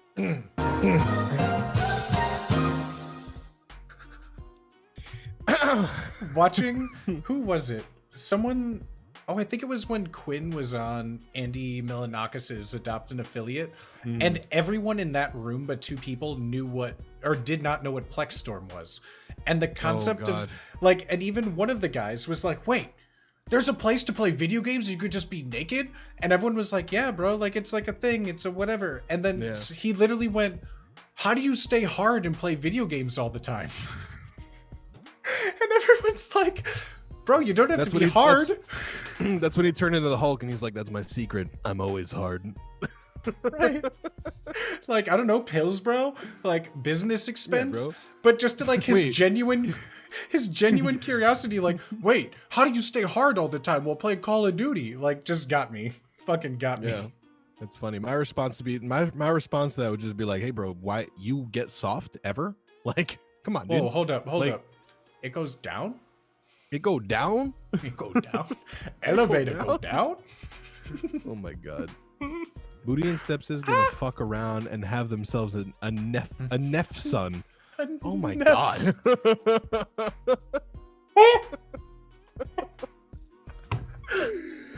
Is Oh that my a half God. stepson? Is Bro, that the you know term? what? You know who the funniest person on Twitch is? You know Tell who the me. funniest person on Twitch is? It's Chat. Bro, Chat Chat is the funniest person on Twitch. Chat is always funny. Chat Yeah. is like, oh my god, where are you guys? Oh, wrong scene. Windows sound. There you are. There's my There little you are. chat. There's my little non-animated chat. Chat, you're looking so They're cute trying. today. Let me see if we could get this to work once more. Let's see if we could get chat and see their little names pop up. I'm a masochist. I want to see it not work. Let's see. Chat? Chat. Clap, clap, clap. Chat. Oh, there they are. Hi, chat. Hi. Oh my god, it's everybody. Yay. Hi, everybody. Oh my gosh. Look Show at me you your all. stepsis ass. Oh no. I come blood. Jesus Christ. What the fuck is wrong with you guys? Chat, are That's you why I said okay Chat's in the funniest audience person. there? Holy Chad, are shit. you okay out there? Oh my god. Look at all of you though. Oh my gosh, all of you are so cute out there. You look nice. You look nice. That's me. I see you. Kill me, please. Oh no.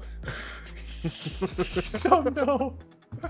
See, I'm used to filtering reading chat, but I'm not used to filtering reading chat above cute little. Oh god, wait. Forquas says he's in the splash zone. What is oh my god, Jesus Christ. What are we in danger of splashing at the chat? Oh, and there's main way. Wait, is that off way or main way? But Way's the kind of person. Way is way spreading right now in chat. Way is the kind of spreading. Oh my god. Way right there's the kind of guy that sits down like at a family restaurant and puts his arm around both sides of the booth, and you don't really feel comfortable with it, but they really just insist. I feel you on that. But you know what? I kind of get like, see, I've never been one to 4 seats manspread. minimum. I've never been one to manspread, but Rico Rip Run to Erica rebuilt rival to buy a new rodeo Gump established. Gump established, bro. Gump established. I've never been one to manspread with legs, but I've spread with arms before because it's so much more like, especially when I'm driving my car too. Like y'all saw this on the IRL stream that I did. It's like y'all were wondering like why the fuck I have my arm on like the side like arm like headrest or whatever. Because like it's like to me this is more comfortable than like than this. I'm a spreader. You know, when it's I nice to drive. just like stretch out. You know, like Christ the Redeemer. That's what I'm saying, or Moses the Redeemer, whatever it is. Christ the Redeemer. Yeah, dude. Just peeking out, just rosing in chat. Just I'm flying. So basically, I fucked her ass in the freezer. Oh my god. I wasn't wondering. It looked like you were holding Chili's dick, thinking it was the shift stick. All right. Well, listen. I mean, maybe I was. You don't know.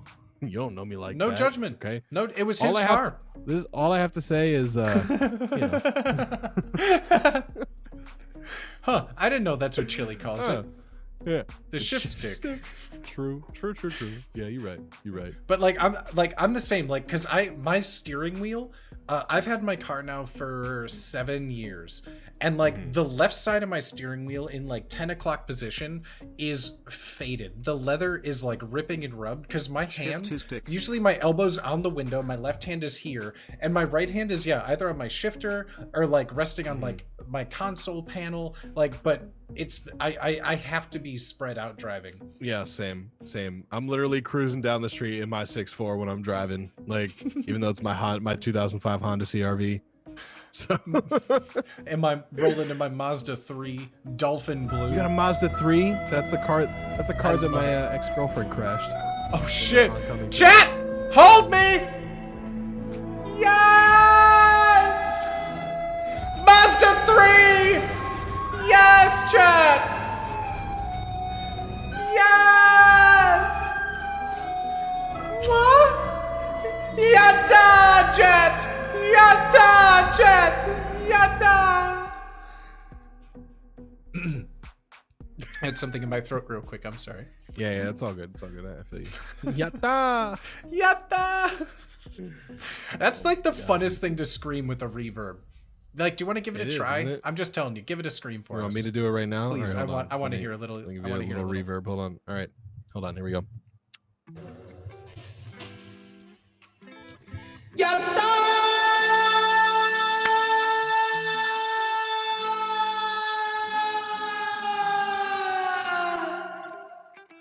Yes, bro. Claps in chat. Let's. That was a fucking yatta. Absolutely. Holy moly. Holy moly. There's the voice change. You're killing it, man. You're killing it, bro. Holy that was shit. dope. That was a That yatta dope. for I the felt like, ages. Yeah. Maybe someday I'll try it again.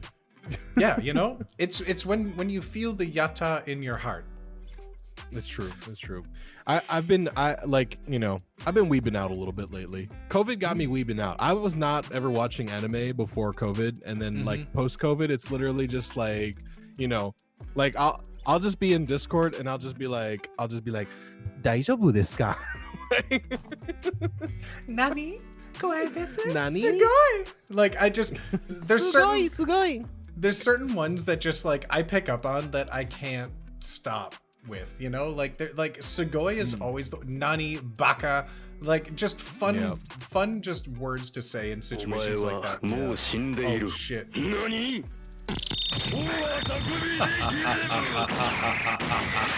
That is so fucking loud. It is very loud. That So originally fucking loud, dude. that was one of the first sound requests that was requested by a homie that wanted something ear rapey. And that was the sound effect that he chose. That's like that costs nothing to do. That costs nothing to do. That costs nothing to do. Just to do that. Yep. Nissan, what are you doing? Oh my god. Step Nissan. Oh my god. Nissan, bro. Step Nissan. I still think about to this day, like one of the do you have any like Twitch chat messages you've sent that keep you awake at night? Like one of those like everyone has like awkward childhood stories, but like do you have anything you've ever said in a Twitch chat that was acknowledged by a streamer or the rest of chat that you just say like at night you're like, oh no. Like why did I say that? Yeah. Because I have one. I have one that I said to you. What was it? It was throat punch me, Lollipop Chan. Oh, God. In God. reference to your flamingo lollipop. No, for me, I nothing keeps me awake at night, like in terms of like ridiculous shit to say, because ridiculous shit is always just memes, you know. Like to me, it's not about like that type of shit. Like for me, it's like if I was ever actually really awkward, like for real awkward, Let's then be real. We've all taken shits several times the size of our cocks. I did say fuck this. my ass better than my I did own say shit this. could. That's you. I said that in Shoot Your Shots channel. Yeah, I did. It's true though. I couldn't fuck my ass better than my own shit could, you know? So that doesn't keep me up at night, you know? True. I truly feel that way, you know? I accidentally made a my dad could fight your dad joke, but I forgot the dude didn't know his biological parents. Well, shit. Those are the kind of ones that like you go on autopilot and as soon as the words are coming out of your mouth, you instantly know to stop, but the orders are. But you've already started. The keys are turned. You know. Already have. Oh my god. Yeah, no, I was saying for me, like I think that the things that would keep me up at night are the things that actually were awkward. Like the things that like I regret saying because like it painted me in the wrong light and I didn't want to like be painted that way. You know, or it's like things that I did from like a long time ago, like early days on Twitch, like when I like because like there's like it wasn't too long between me starting to watch Twitch and me deciding, hey, I can do this. You know, where like I kind of didn't have any tact about the way that I carried myself, you know. So it's a lot of like, you know, going into like I go into people's chats and I'd be like, hey, like I also stream, y'all should come follow me. And it was just like, you know, awkward shit like that I like, you know, I regret doing now. Like it's definitely, there's an amount of tact to be had that I just don't like, I don't fuck with, you know.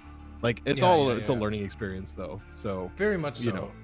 Very much so. And yeah, like I tend to not be, because I feel like, and that's the hardest thing, is that sarcasm and memeing is so hard to decipher in a Twitch chat that with all the horrible stuff I say, in my head, it makes it better because I feel like it's understood that it's a joke or a meme, you know? So I feel like I do have some good ones, but there's still some things that I've said that I'm just like, oh God. Like whether I was, and I'm not excusing drinking or being high because that's just par for the course in who I am. But you know, like besides that, like just some of the things are awful, but I feel like that's a part of the fun with friends, you know? Not in a weird champ like strangers place. Yeah, but... no, it's just being I'm intentionally about to do obtuse. What Limp Bizkit did to music in the late 90s. What did Limp Bizkit just improve it significantly? Improve it.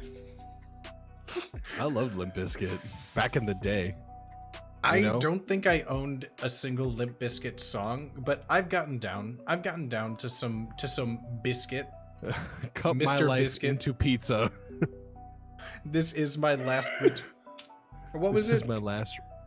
Well, I think it was Last Resort, right? Yeah, but there was like a I don't know what food the meme pizza for it. version is.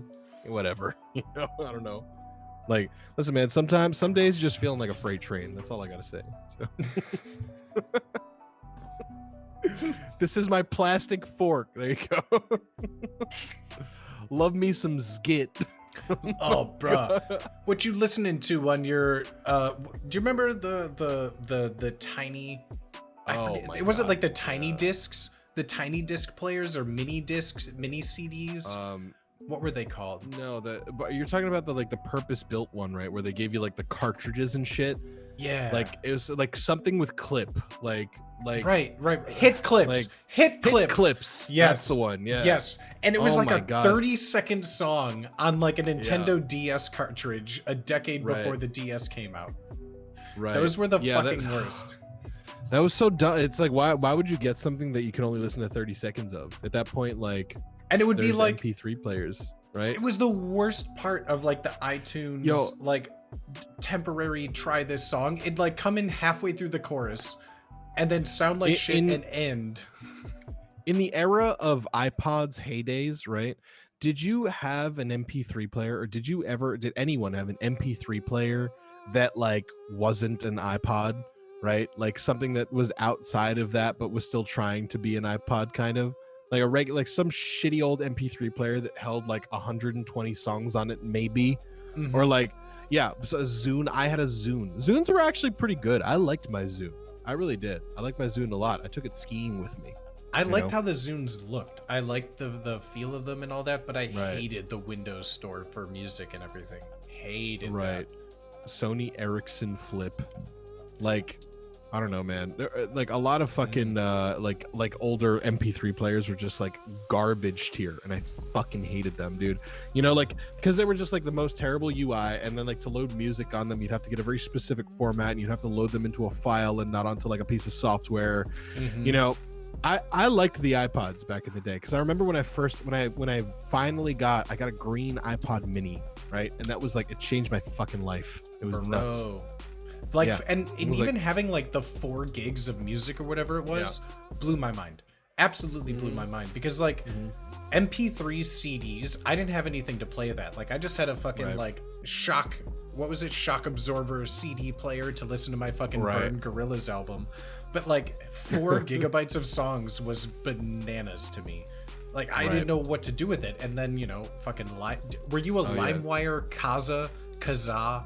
Like what was your I did everything, bro. I was in on all of them. I was in on all of them. I did so much, you know, in a video game, illegal downloading in a video game, not in real life. But I was on. I remember. I think I first started with Kazaa, right?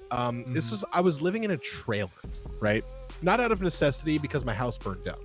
Oh shit. And yeah, it was a long story. We can get into that in a minute, but I was living in a trailer. I remember I had this shitty old like compact PC with a CRT monitor, and I remember I'd go on it and I'd load up fucking Kazaa, and I remember downloading games like Virtual Cop, you know, and I'd download like every bit of music. You download a piece of music that like the title said one thing, but it was like the farting version of the Titanic music or some shit like that, you know.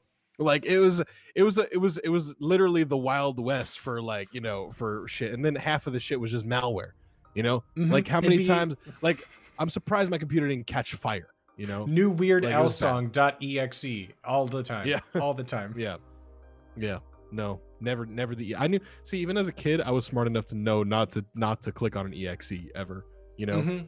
It took me like once, I think, before I was like, well, maybe it's in this program. Or like something like that. But the one that got me, the one that never dawned on me, maybe because I was an idiot dum boy and none of my friends thought of this either.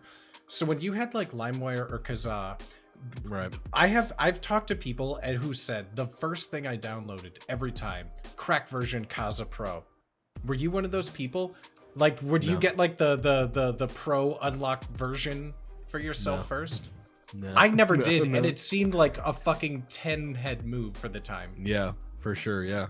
It was funny too. Is it? Yeah, like LimeWire Pro. You would LimeWire Pro. I know a That's lot of a- people did that. It's I like, why never would thought LimeWire- of that. Like, yeah, it's literally just like It's so funny, right? It's like LimeWire Pro exists, and then people would literally just crack it and put it on LimeWire.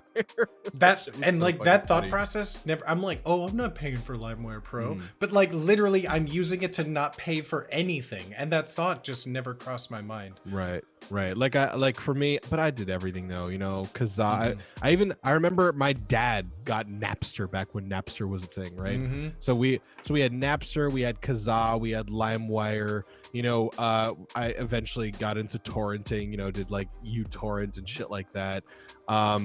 But yeah, it was very dangerous, honestly. You know, and then like later into doing it, like I think in the later years, like more recently, like there's so much cracking down on it, and now like I have an income, so I just buy shit, you know.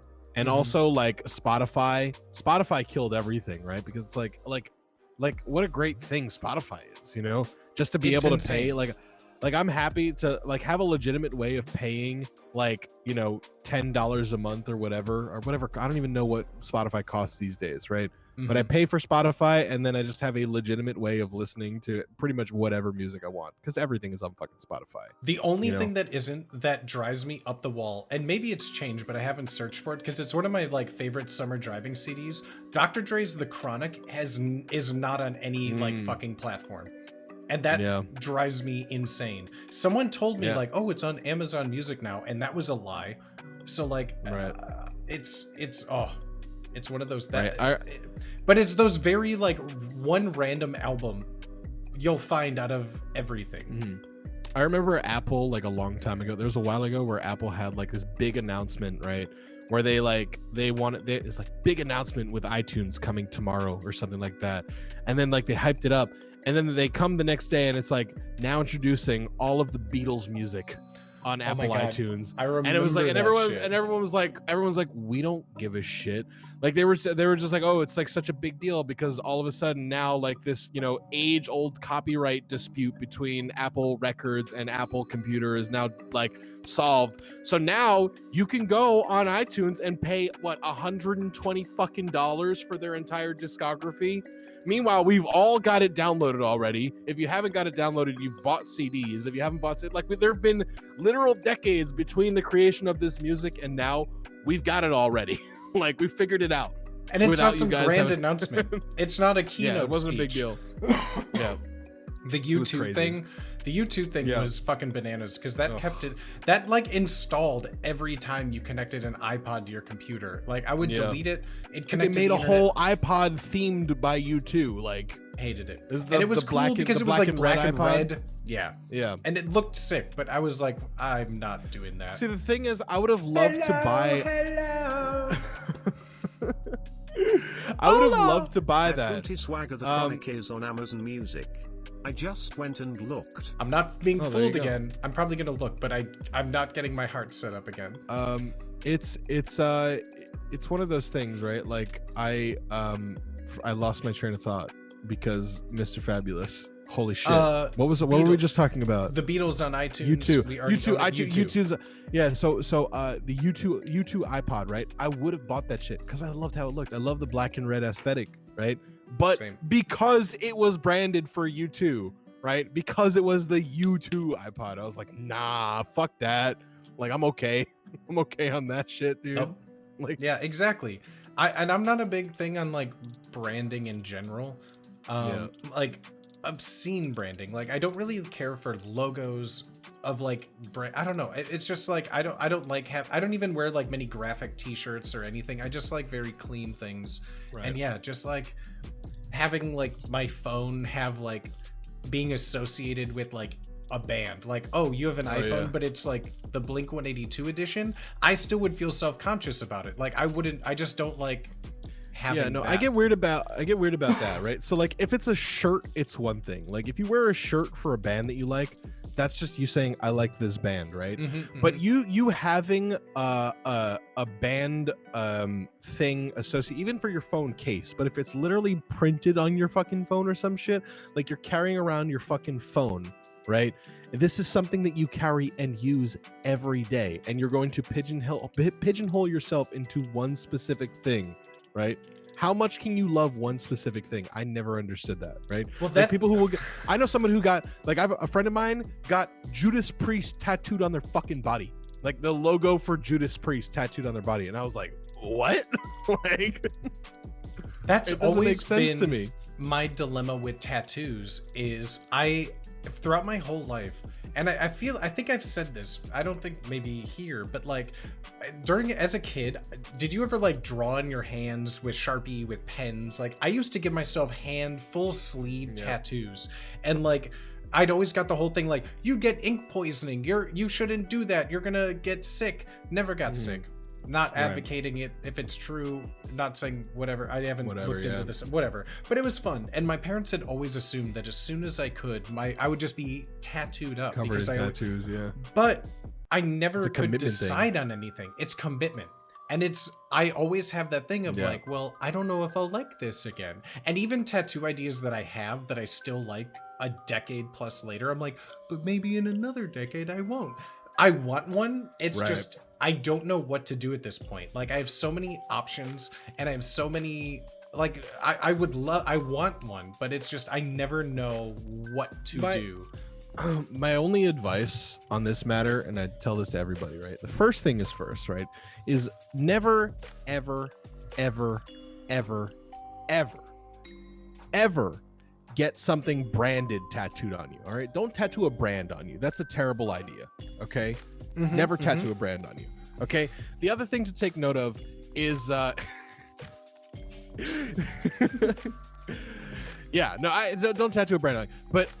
But also just go with something that you feel for aesthetically, right? It like do not and like, if you do this, it's great. Like I'm happy for you, you know, but for me personally, right, what takes away the stress of being able to commit to a tattoo is being able to is just like deciding on something that you just like because you like the way it looks and nothing else, right? Yes. It's not like, oh, like it's associated with this thing that happened in my life. It reminds me of my grandma. You know, honestly, dude, like, fuck your grandma, okay? She's gone. Like it's not like, we're not like, we don't have to do that, okay? Just do something that looks good, you know? Do something that looks good, something that, like, because art, right, in general is something that is interpreted by the person that is looking at it, right? Like you don't get to decide how people are going to feel about art when you create it, you know? People only get to decide how they feel about it when they decide how they feel about it, you know? 100%. Just joined and heard with shit. Fuck grandma. Fuck grandma. Fuck grandma. I just joined and heard fucked your grandma. Wallop. Yeah. What up, my homie? How you doing today? I'm glad you just joined. We're talking about tattoos, my guy. Thank you for being here. So for me, the lemur that I've got, it literally was like, here, I'll show it very quickly. It's fucking sick though. Like, I love how that looks. Yeah, and that's the whole thing, right? It's literally like, people ask me like all the time, the question I get the most about my tattoo is, what's the meaning behind it? And I always tell them, it's nothing. It's literally nothing. Like I do not have a meaning behind this tattoo at all. You know, I don't like it's literally just something that I saw, right? It's something that it was a design made by this guy named Daniel Hull, right? He designs a lot of pins, right? He's like very big in like the community of like of EDM, right? It's like a lot of like bass heads and shit like listen to music, and they wear hats and they buy fucking enamel pins for these hats. And there's a lot of artists that design pins. There's a lot of heady pin designers, right? So he's one of those guys, but he also like does his regular art, you know? So this is just one of those things that he designed. Also, like back in my foyer over there, there's a picture of it's called El Gato. Not like Elgato like Stream Deck, but like El Gato, like El cat. Space Gato, like the cat. And it's just a psychedelic looking hairless cat. So I just really like the aesthetic of his fucking art, you know? And I saw his shit. So I asked the artist straight up, I was like, if I could bring this design to like my tattoo artist, like the guy that I know that's been doing this for years and years, you know, have him alter the design a little bit, make it a little bit more tattoo-y, you know, so it's not as detailed, but it's a little bit easier to tattoo on the skin. Would you be cool with that? And he's like, yeah, dude, bet. And it's like, do it and then send it to me. Like, send me what it looks like in the end, you know? And that's what I did. I was just like, I really like this design. I love how it looks. You know, I love the negative space in the eyes. That's like my favorite thing about it, you know? And then just like, you know, just had my tattoo artist go to town with it. Like, that's the other thing too, is like, I think I am the last person to want to interrupt a creative process, right? It's like, if it affects me, like I get it, like a lot, but the thing is, I think that I get a lot of anxiety about the idea of trying to give or change somebody's like idea of what they want something to look like in the end, right? It's like, if somebody has a vision for how they want it to look, like, I don't want to step between them and that thing, right? I don't want to annoy them because like I have a different vision. Like if they're the one that is the creative like person on this thing, like, I'm going to let them run with it. I will only give input if I'm asked to give input. You know, like, that's it. Like, it's like 2 examples of this were the tattoo. It's like, I sent him the design for the tattoo, my tattoo artist. I sent him the design, right? He did a thing. He only showed it to me day of, when I showed up for the tattoo appointment, and I was like, put it on my body, like, do it, you know, just do it, like, make it happen. Like, I'm not gonna sit here and think about it and you know, cross T's and dot I's about the details of it, you know. Like, if like after it happened, a lot of people tell me like, oh, this part over here, like these things look like fucking watermelons, you know. But to me, it's like, whatever, you know, that's just how we saw it at the time, and that's how we did it, so I don't give a shit. Like, it's not a big deal. I'm fully on that. That's the exact thing, is that I guess the right thing is that I've never gone out looking for like tattoo artists, because that's the thing that I would want, is I just would want an expression. I'd want art, you know, of some kind, like not like some logo of something that I like, but I would just want someone to have like free form reign in their style. And I know the thing is, like, those people are artists, and art costs money to support their art, which I'm happy to do. But I guess I've never really like gone shopping. Like, I've seen plenty of tattoo artists that do like minimal line work and all this cool stuff, and I'm like, that like, it looks like just a piece of art, which is what I really like, and that's what I'm more drawn to. But yeah, whether I've never personally sat down to try and draw something for like a tattoo, but I feel like it definitely has been on my radar for 12, 14, 15, half my life years. Oh wait, what is it, Fitzy? I forget. Oh god. I would love to see whatever it is that you eventually get. You know, obviously, I think there's gonna come a time where you get one. You know. No, and yeah, I'm a black and white again. Wait, I know what to do in this situation. I know what to do. Well, looks like we're back at it again. Oh boy. Jay Willikers. This is a fun Twitch show. Welcome to 1920s Twitch. Gorsh. Well, they all don't land. fucking drained it, mate. It was I think it was the close-up of my face. Jesus Christ. Yeah, I just freaked out when you did a barrel roll. What the fuck? God, dude, I love all of your effects. I've been wanting to talk to you about, because I don't know how to fucking like make an effect happen in OBS because of a channel point redemption. Like, I've never done that before. I never thought to do it. The only thing I have is TTS, you know? Yeah. Like, so I don't know, man. Like, that's dope. Like, I'm thinking of like different things that like I could do. Oh, bro. Oh god. I look so sad. I feel like I need like...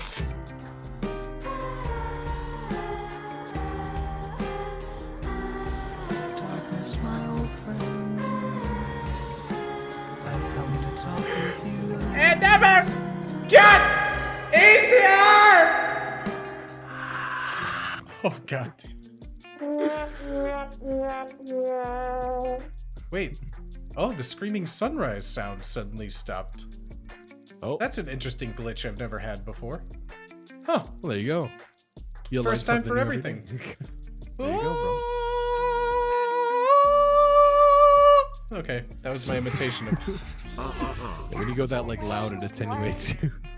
That was awful. Oh my god, dude. Yeah, everyone's booty bucks are going down the drain, dude. Listen, I know. And I tried to make them, the ones that I feel have the longest timers on them are the ones that I made a little more expensive. But I feel like I could drop them down again, just a little bit. Or maybe like one day a week, drop them down to like a oh no. I love this one though. I love this one, but oh, the dramatic zoom, that's shamelessly stolen. I love that. I mean, feel mainly like just the sound. bad trip combined with that virus is probably the best. You know, it leads to some really good ones, and that's why that. Oh God, hold me! It was saying it leads to some really interesting screenshots that you can find if you type chat. Oh God.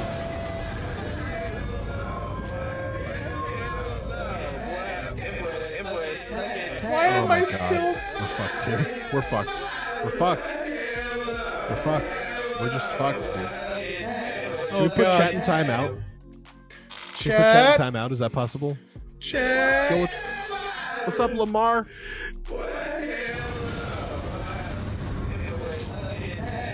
Oh my God. I love when it gives me this. Oh God damn it. You did this, Booty. You did this, bro. You did this, man. This is you. This is your chat. I did this. You've done this to yourself. Yatta! Yatta!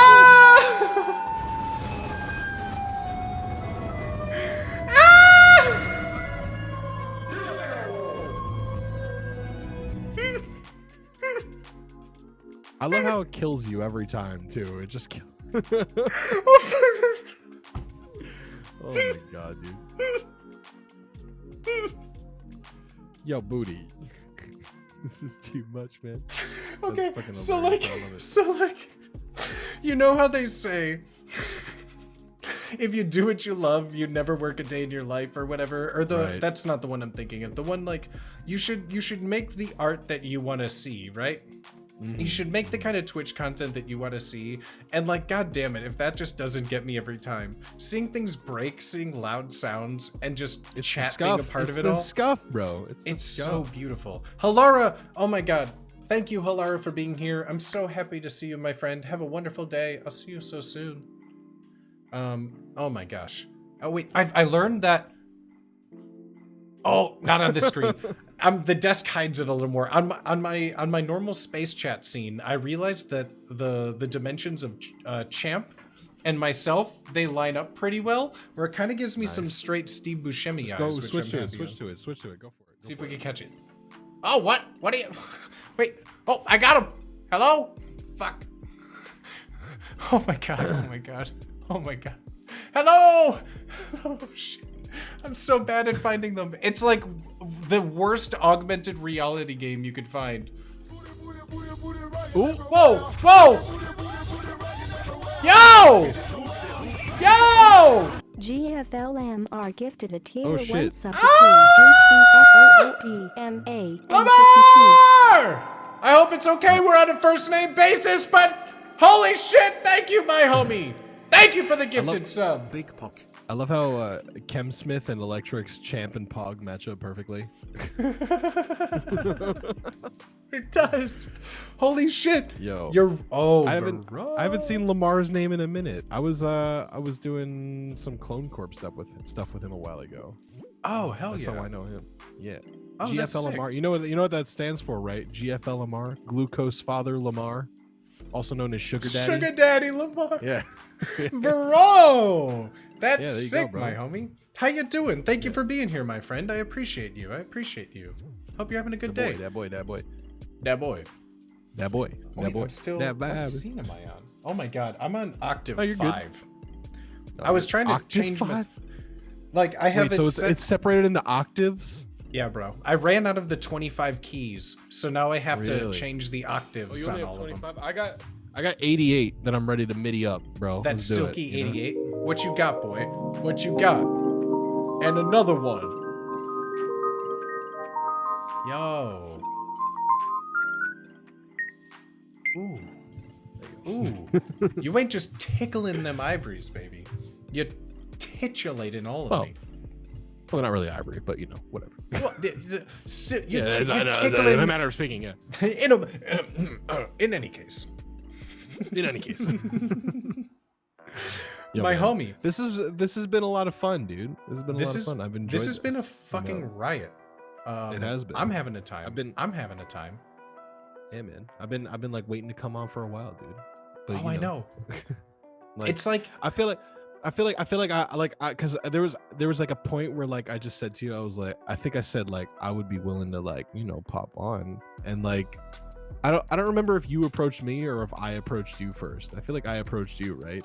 well, you helped me Like- with the very first iteration. So you were on the very first test Tuesday Right, with right, it, where I right, just right, pulled right, your right. Discord window in.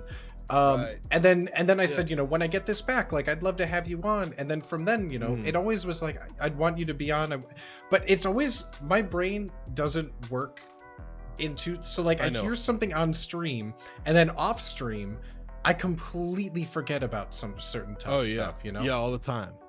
I feel you on that. Yeah. No, I think that I think that like it just you know, it was bound to happen eventually. So I'm glad that it's happened today, and Oh my and God. I had a great time, and I'm glad to have been here, man. You know. Yo, this has been everything. I'm Oh so my happy. God. Like wide people lol. Wide people lol. Twitch.tv/bootyswagger, your #1 home for all of wide people lols. 1.5 million and growing strong. If That's you true, need to man. let your That's wide true. people lols out, this is your home. Welcome. Oh, I can We Oh, can boy. we can oh look at that. Look at that. Oh baby. Gonna be a lot of white people right now. Sorry. Oh man.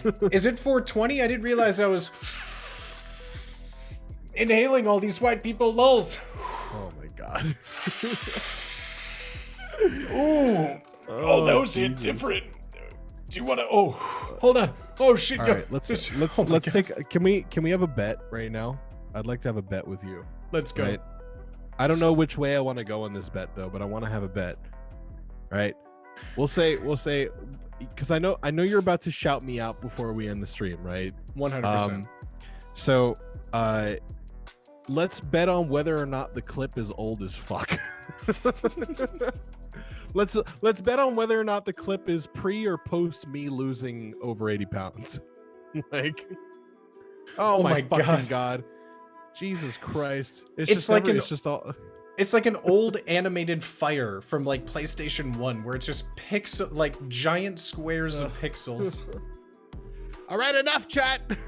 Jesus Christ, dude. Oh my god. When I turn it on to 60-second delay, it is one of my favorite views. One of I my love how favorite views. I love how they just show up in line on the bottom thing. It's all of them like marching in line. They're so cute.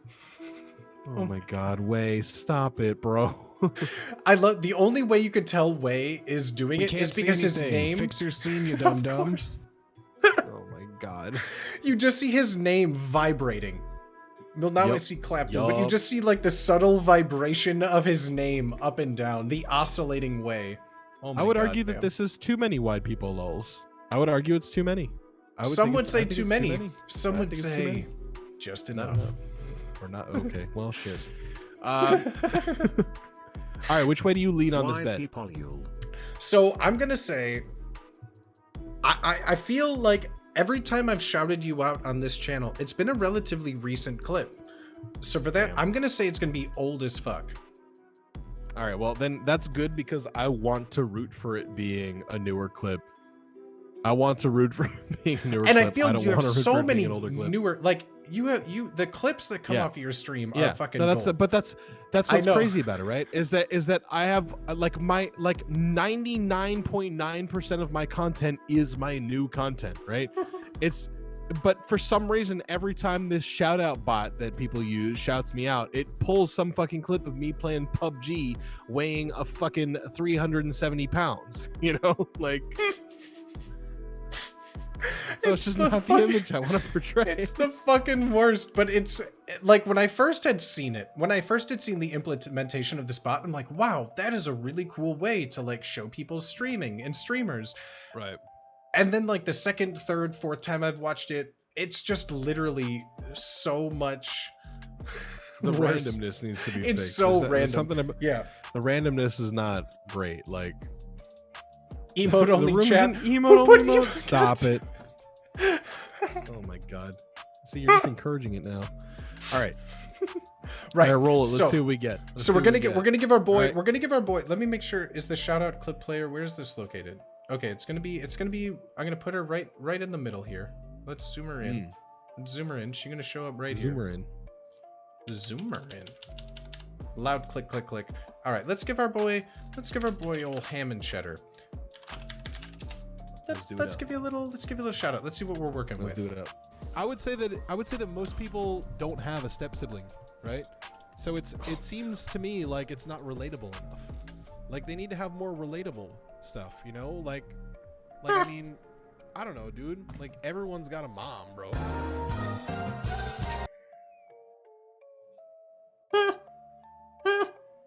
What are you doing, step All right, bro? So I win.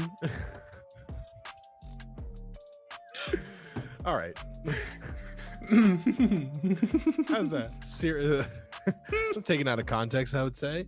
You know, just the right amount of context, just to paint a picture in our minds. You know? Yo, I'm not gonna tell you to shout me out again, but let's re-roll and see what happens. Let's see. We can do this all day. I love watching clips. I love watching this. Oh my god. Oh, this one was fun.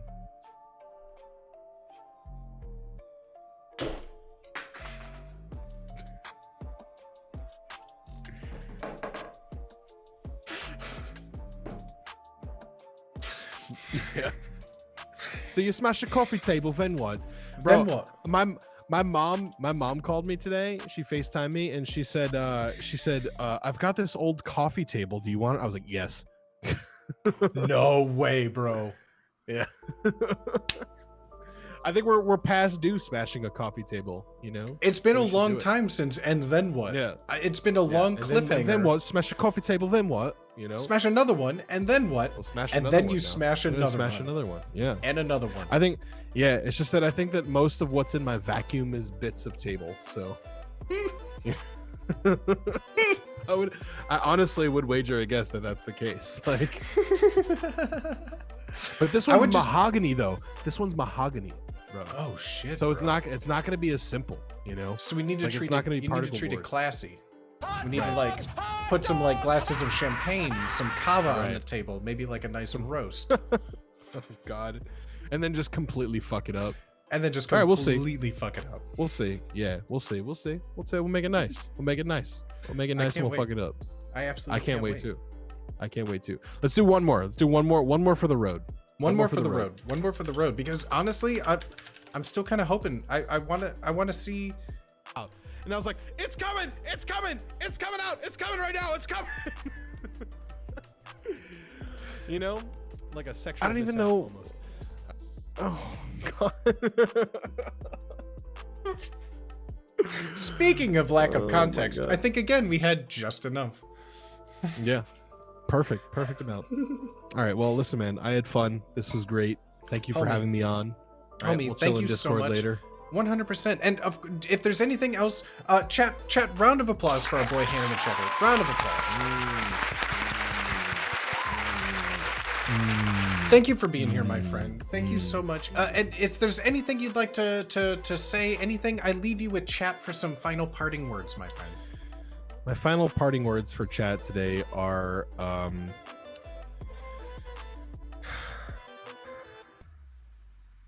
need 1 second. Sorry, hold on. Take your time. Every single one of you, I fucking love you. My parting words for chat today are: beat it up, N-word, catch a charge, extra large and extra hard. Put this P-word right in your face, implying female genitalia. Swipe your nose like a credit card. Hop on top, I want to ride, I do a Kegel while it's inside. Spit in my mouth, look in my eyes, this P-word is wet, take a dive. Duolingo lesson when? Never! Stop it! Bro. Oh my god. Absolutely. Thank you again, my homie. Thank you so fucking much. Also just go twitch.tv/HannahCheddar and follow me there. 100%. I've shouted him out. We shouted you out. We shouted you out enough, you know. Don't want to bring too much. Oh, fuck. I forgot to turn off the applause. I forgot. Yeah. Sometimes it happens, you know. But my homie, I appreciate you so much. Like, you're a big inspiration to me. Your community is something You're that is doing- so you're not near doing and dear so- to my heart. You're not doing so bad yourself, my dude. I appreciate you, homie. I appreciate you. I was standing on the shoulders of giants, my friend. That's all I can attribute it to. Cause Is that a fat joke? oh. And we'll be right back after these messages. Oh God. Fuck! How do I mute? No. Mom, get my mute button. Oh, no. Fitz said one more. One more for the road. One more for the road. One more for the Keep doing road. one more for the road. This one's gonna be the worst one, I guarantee you. Watch. Here's gonna be the old one. Oh, there's gonna be 2 now. Oh shit. Oh God.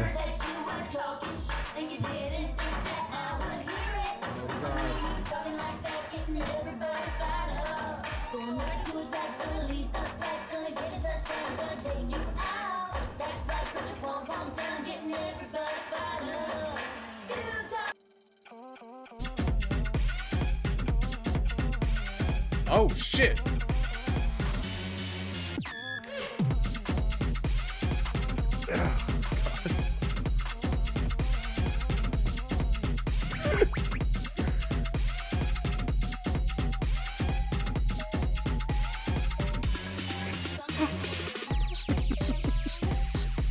Swear to God, dude.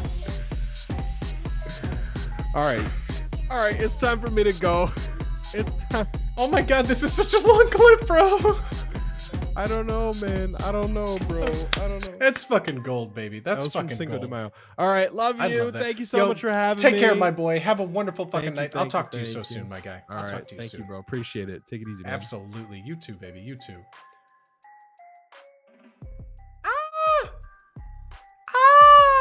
Holy cow, friends.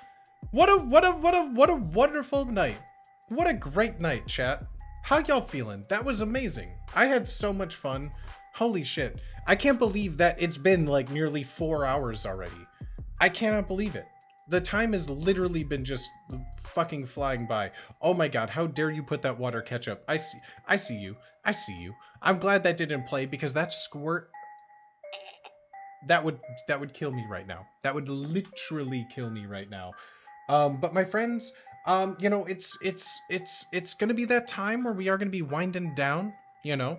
But I just want to thank you all. Thank you, my absolutely fantastic audience. I fucking love you all. Oh, that scene isn't working, but there you are, my chat. Round of applause to you all. I fucking love you, chat. Look at all you cuties out there hanging out.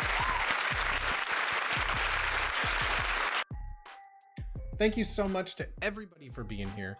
Holy moly. What a stream. That was so much fun. I had so much fun. I hope you all had so much fun. Thank you everybody for the gifted subs, for the biddies, for all my chatters, all my subs, all my lurkers. Yo, like yeah, thank you all. Thank you all. I appreciate it. I appreciate it. I appreciate you all so much.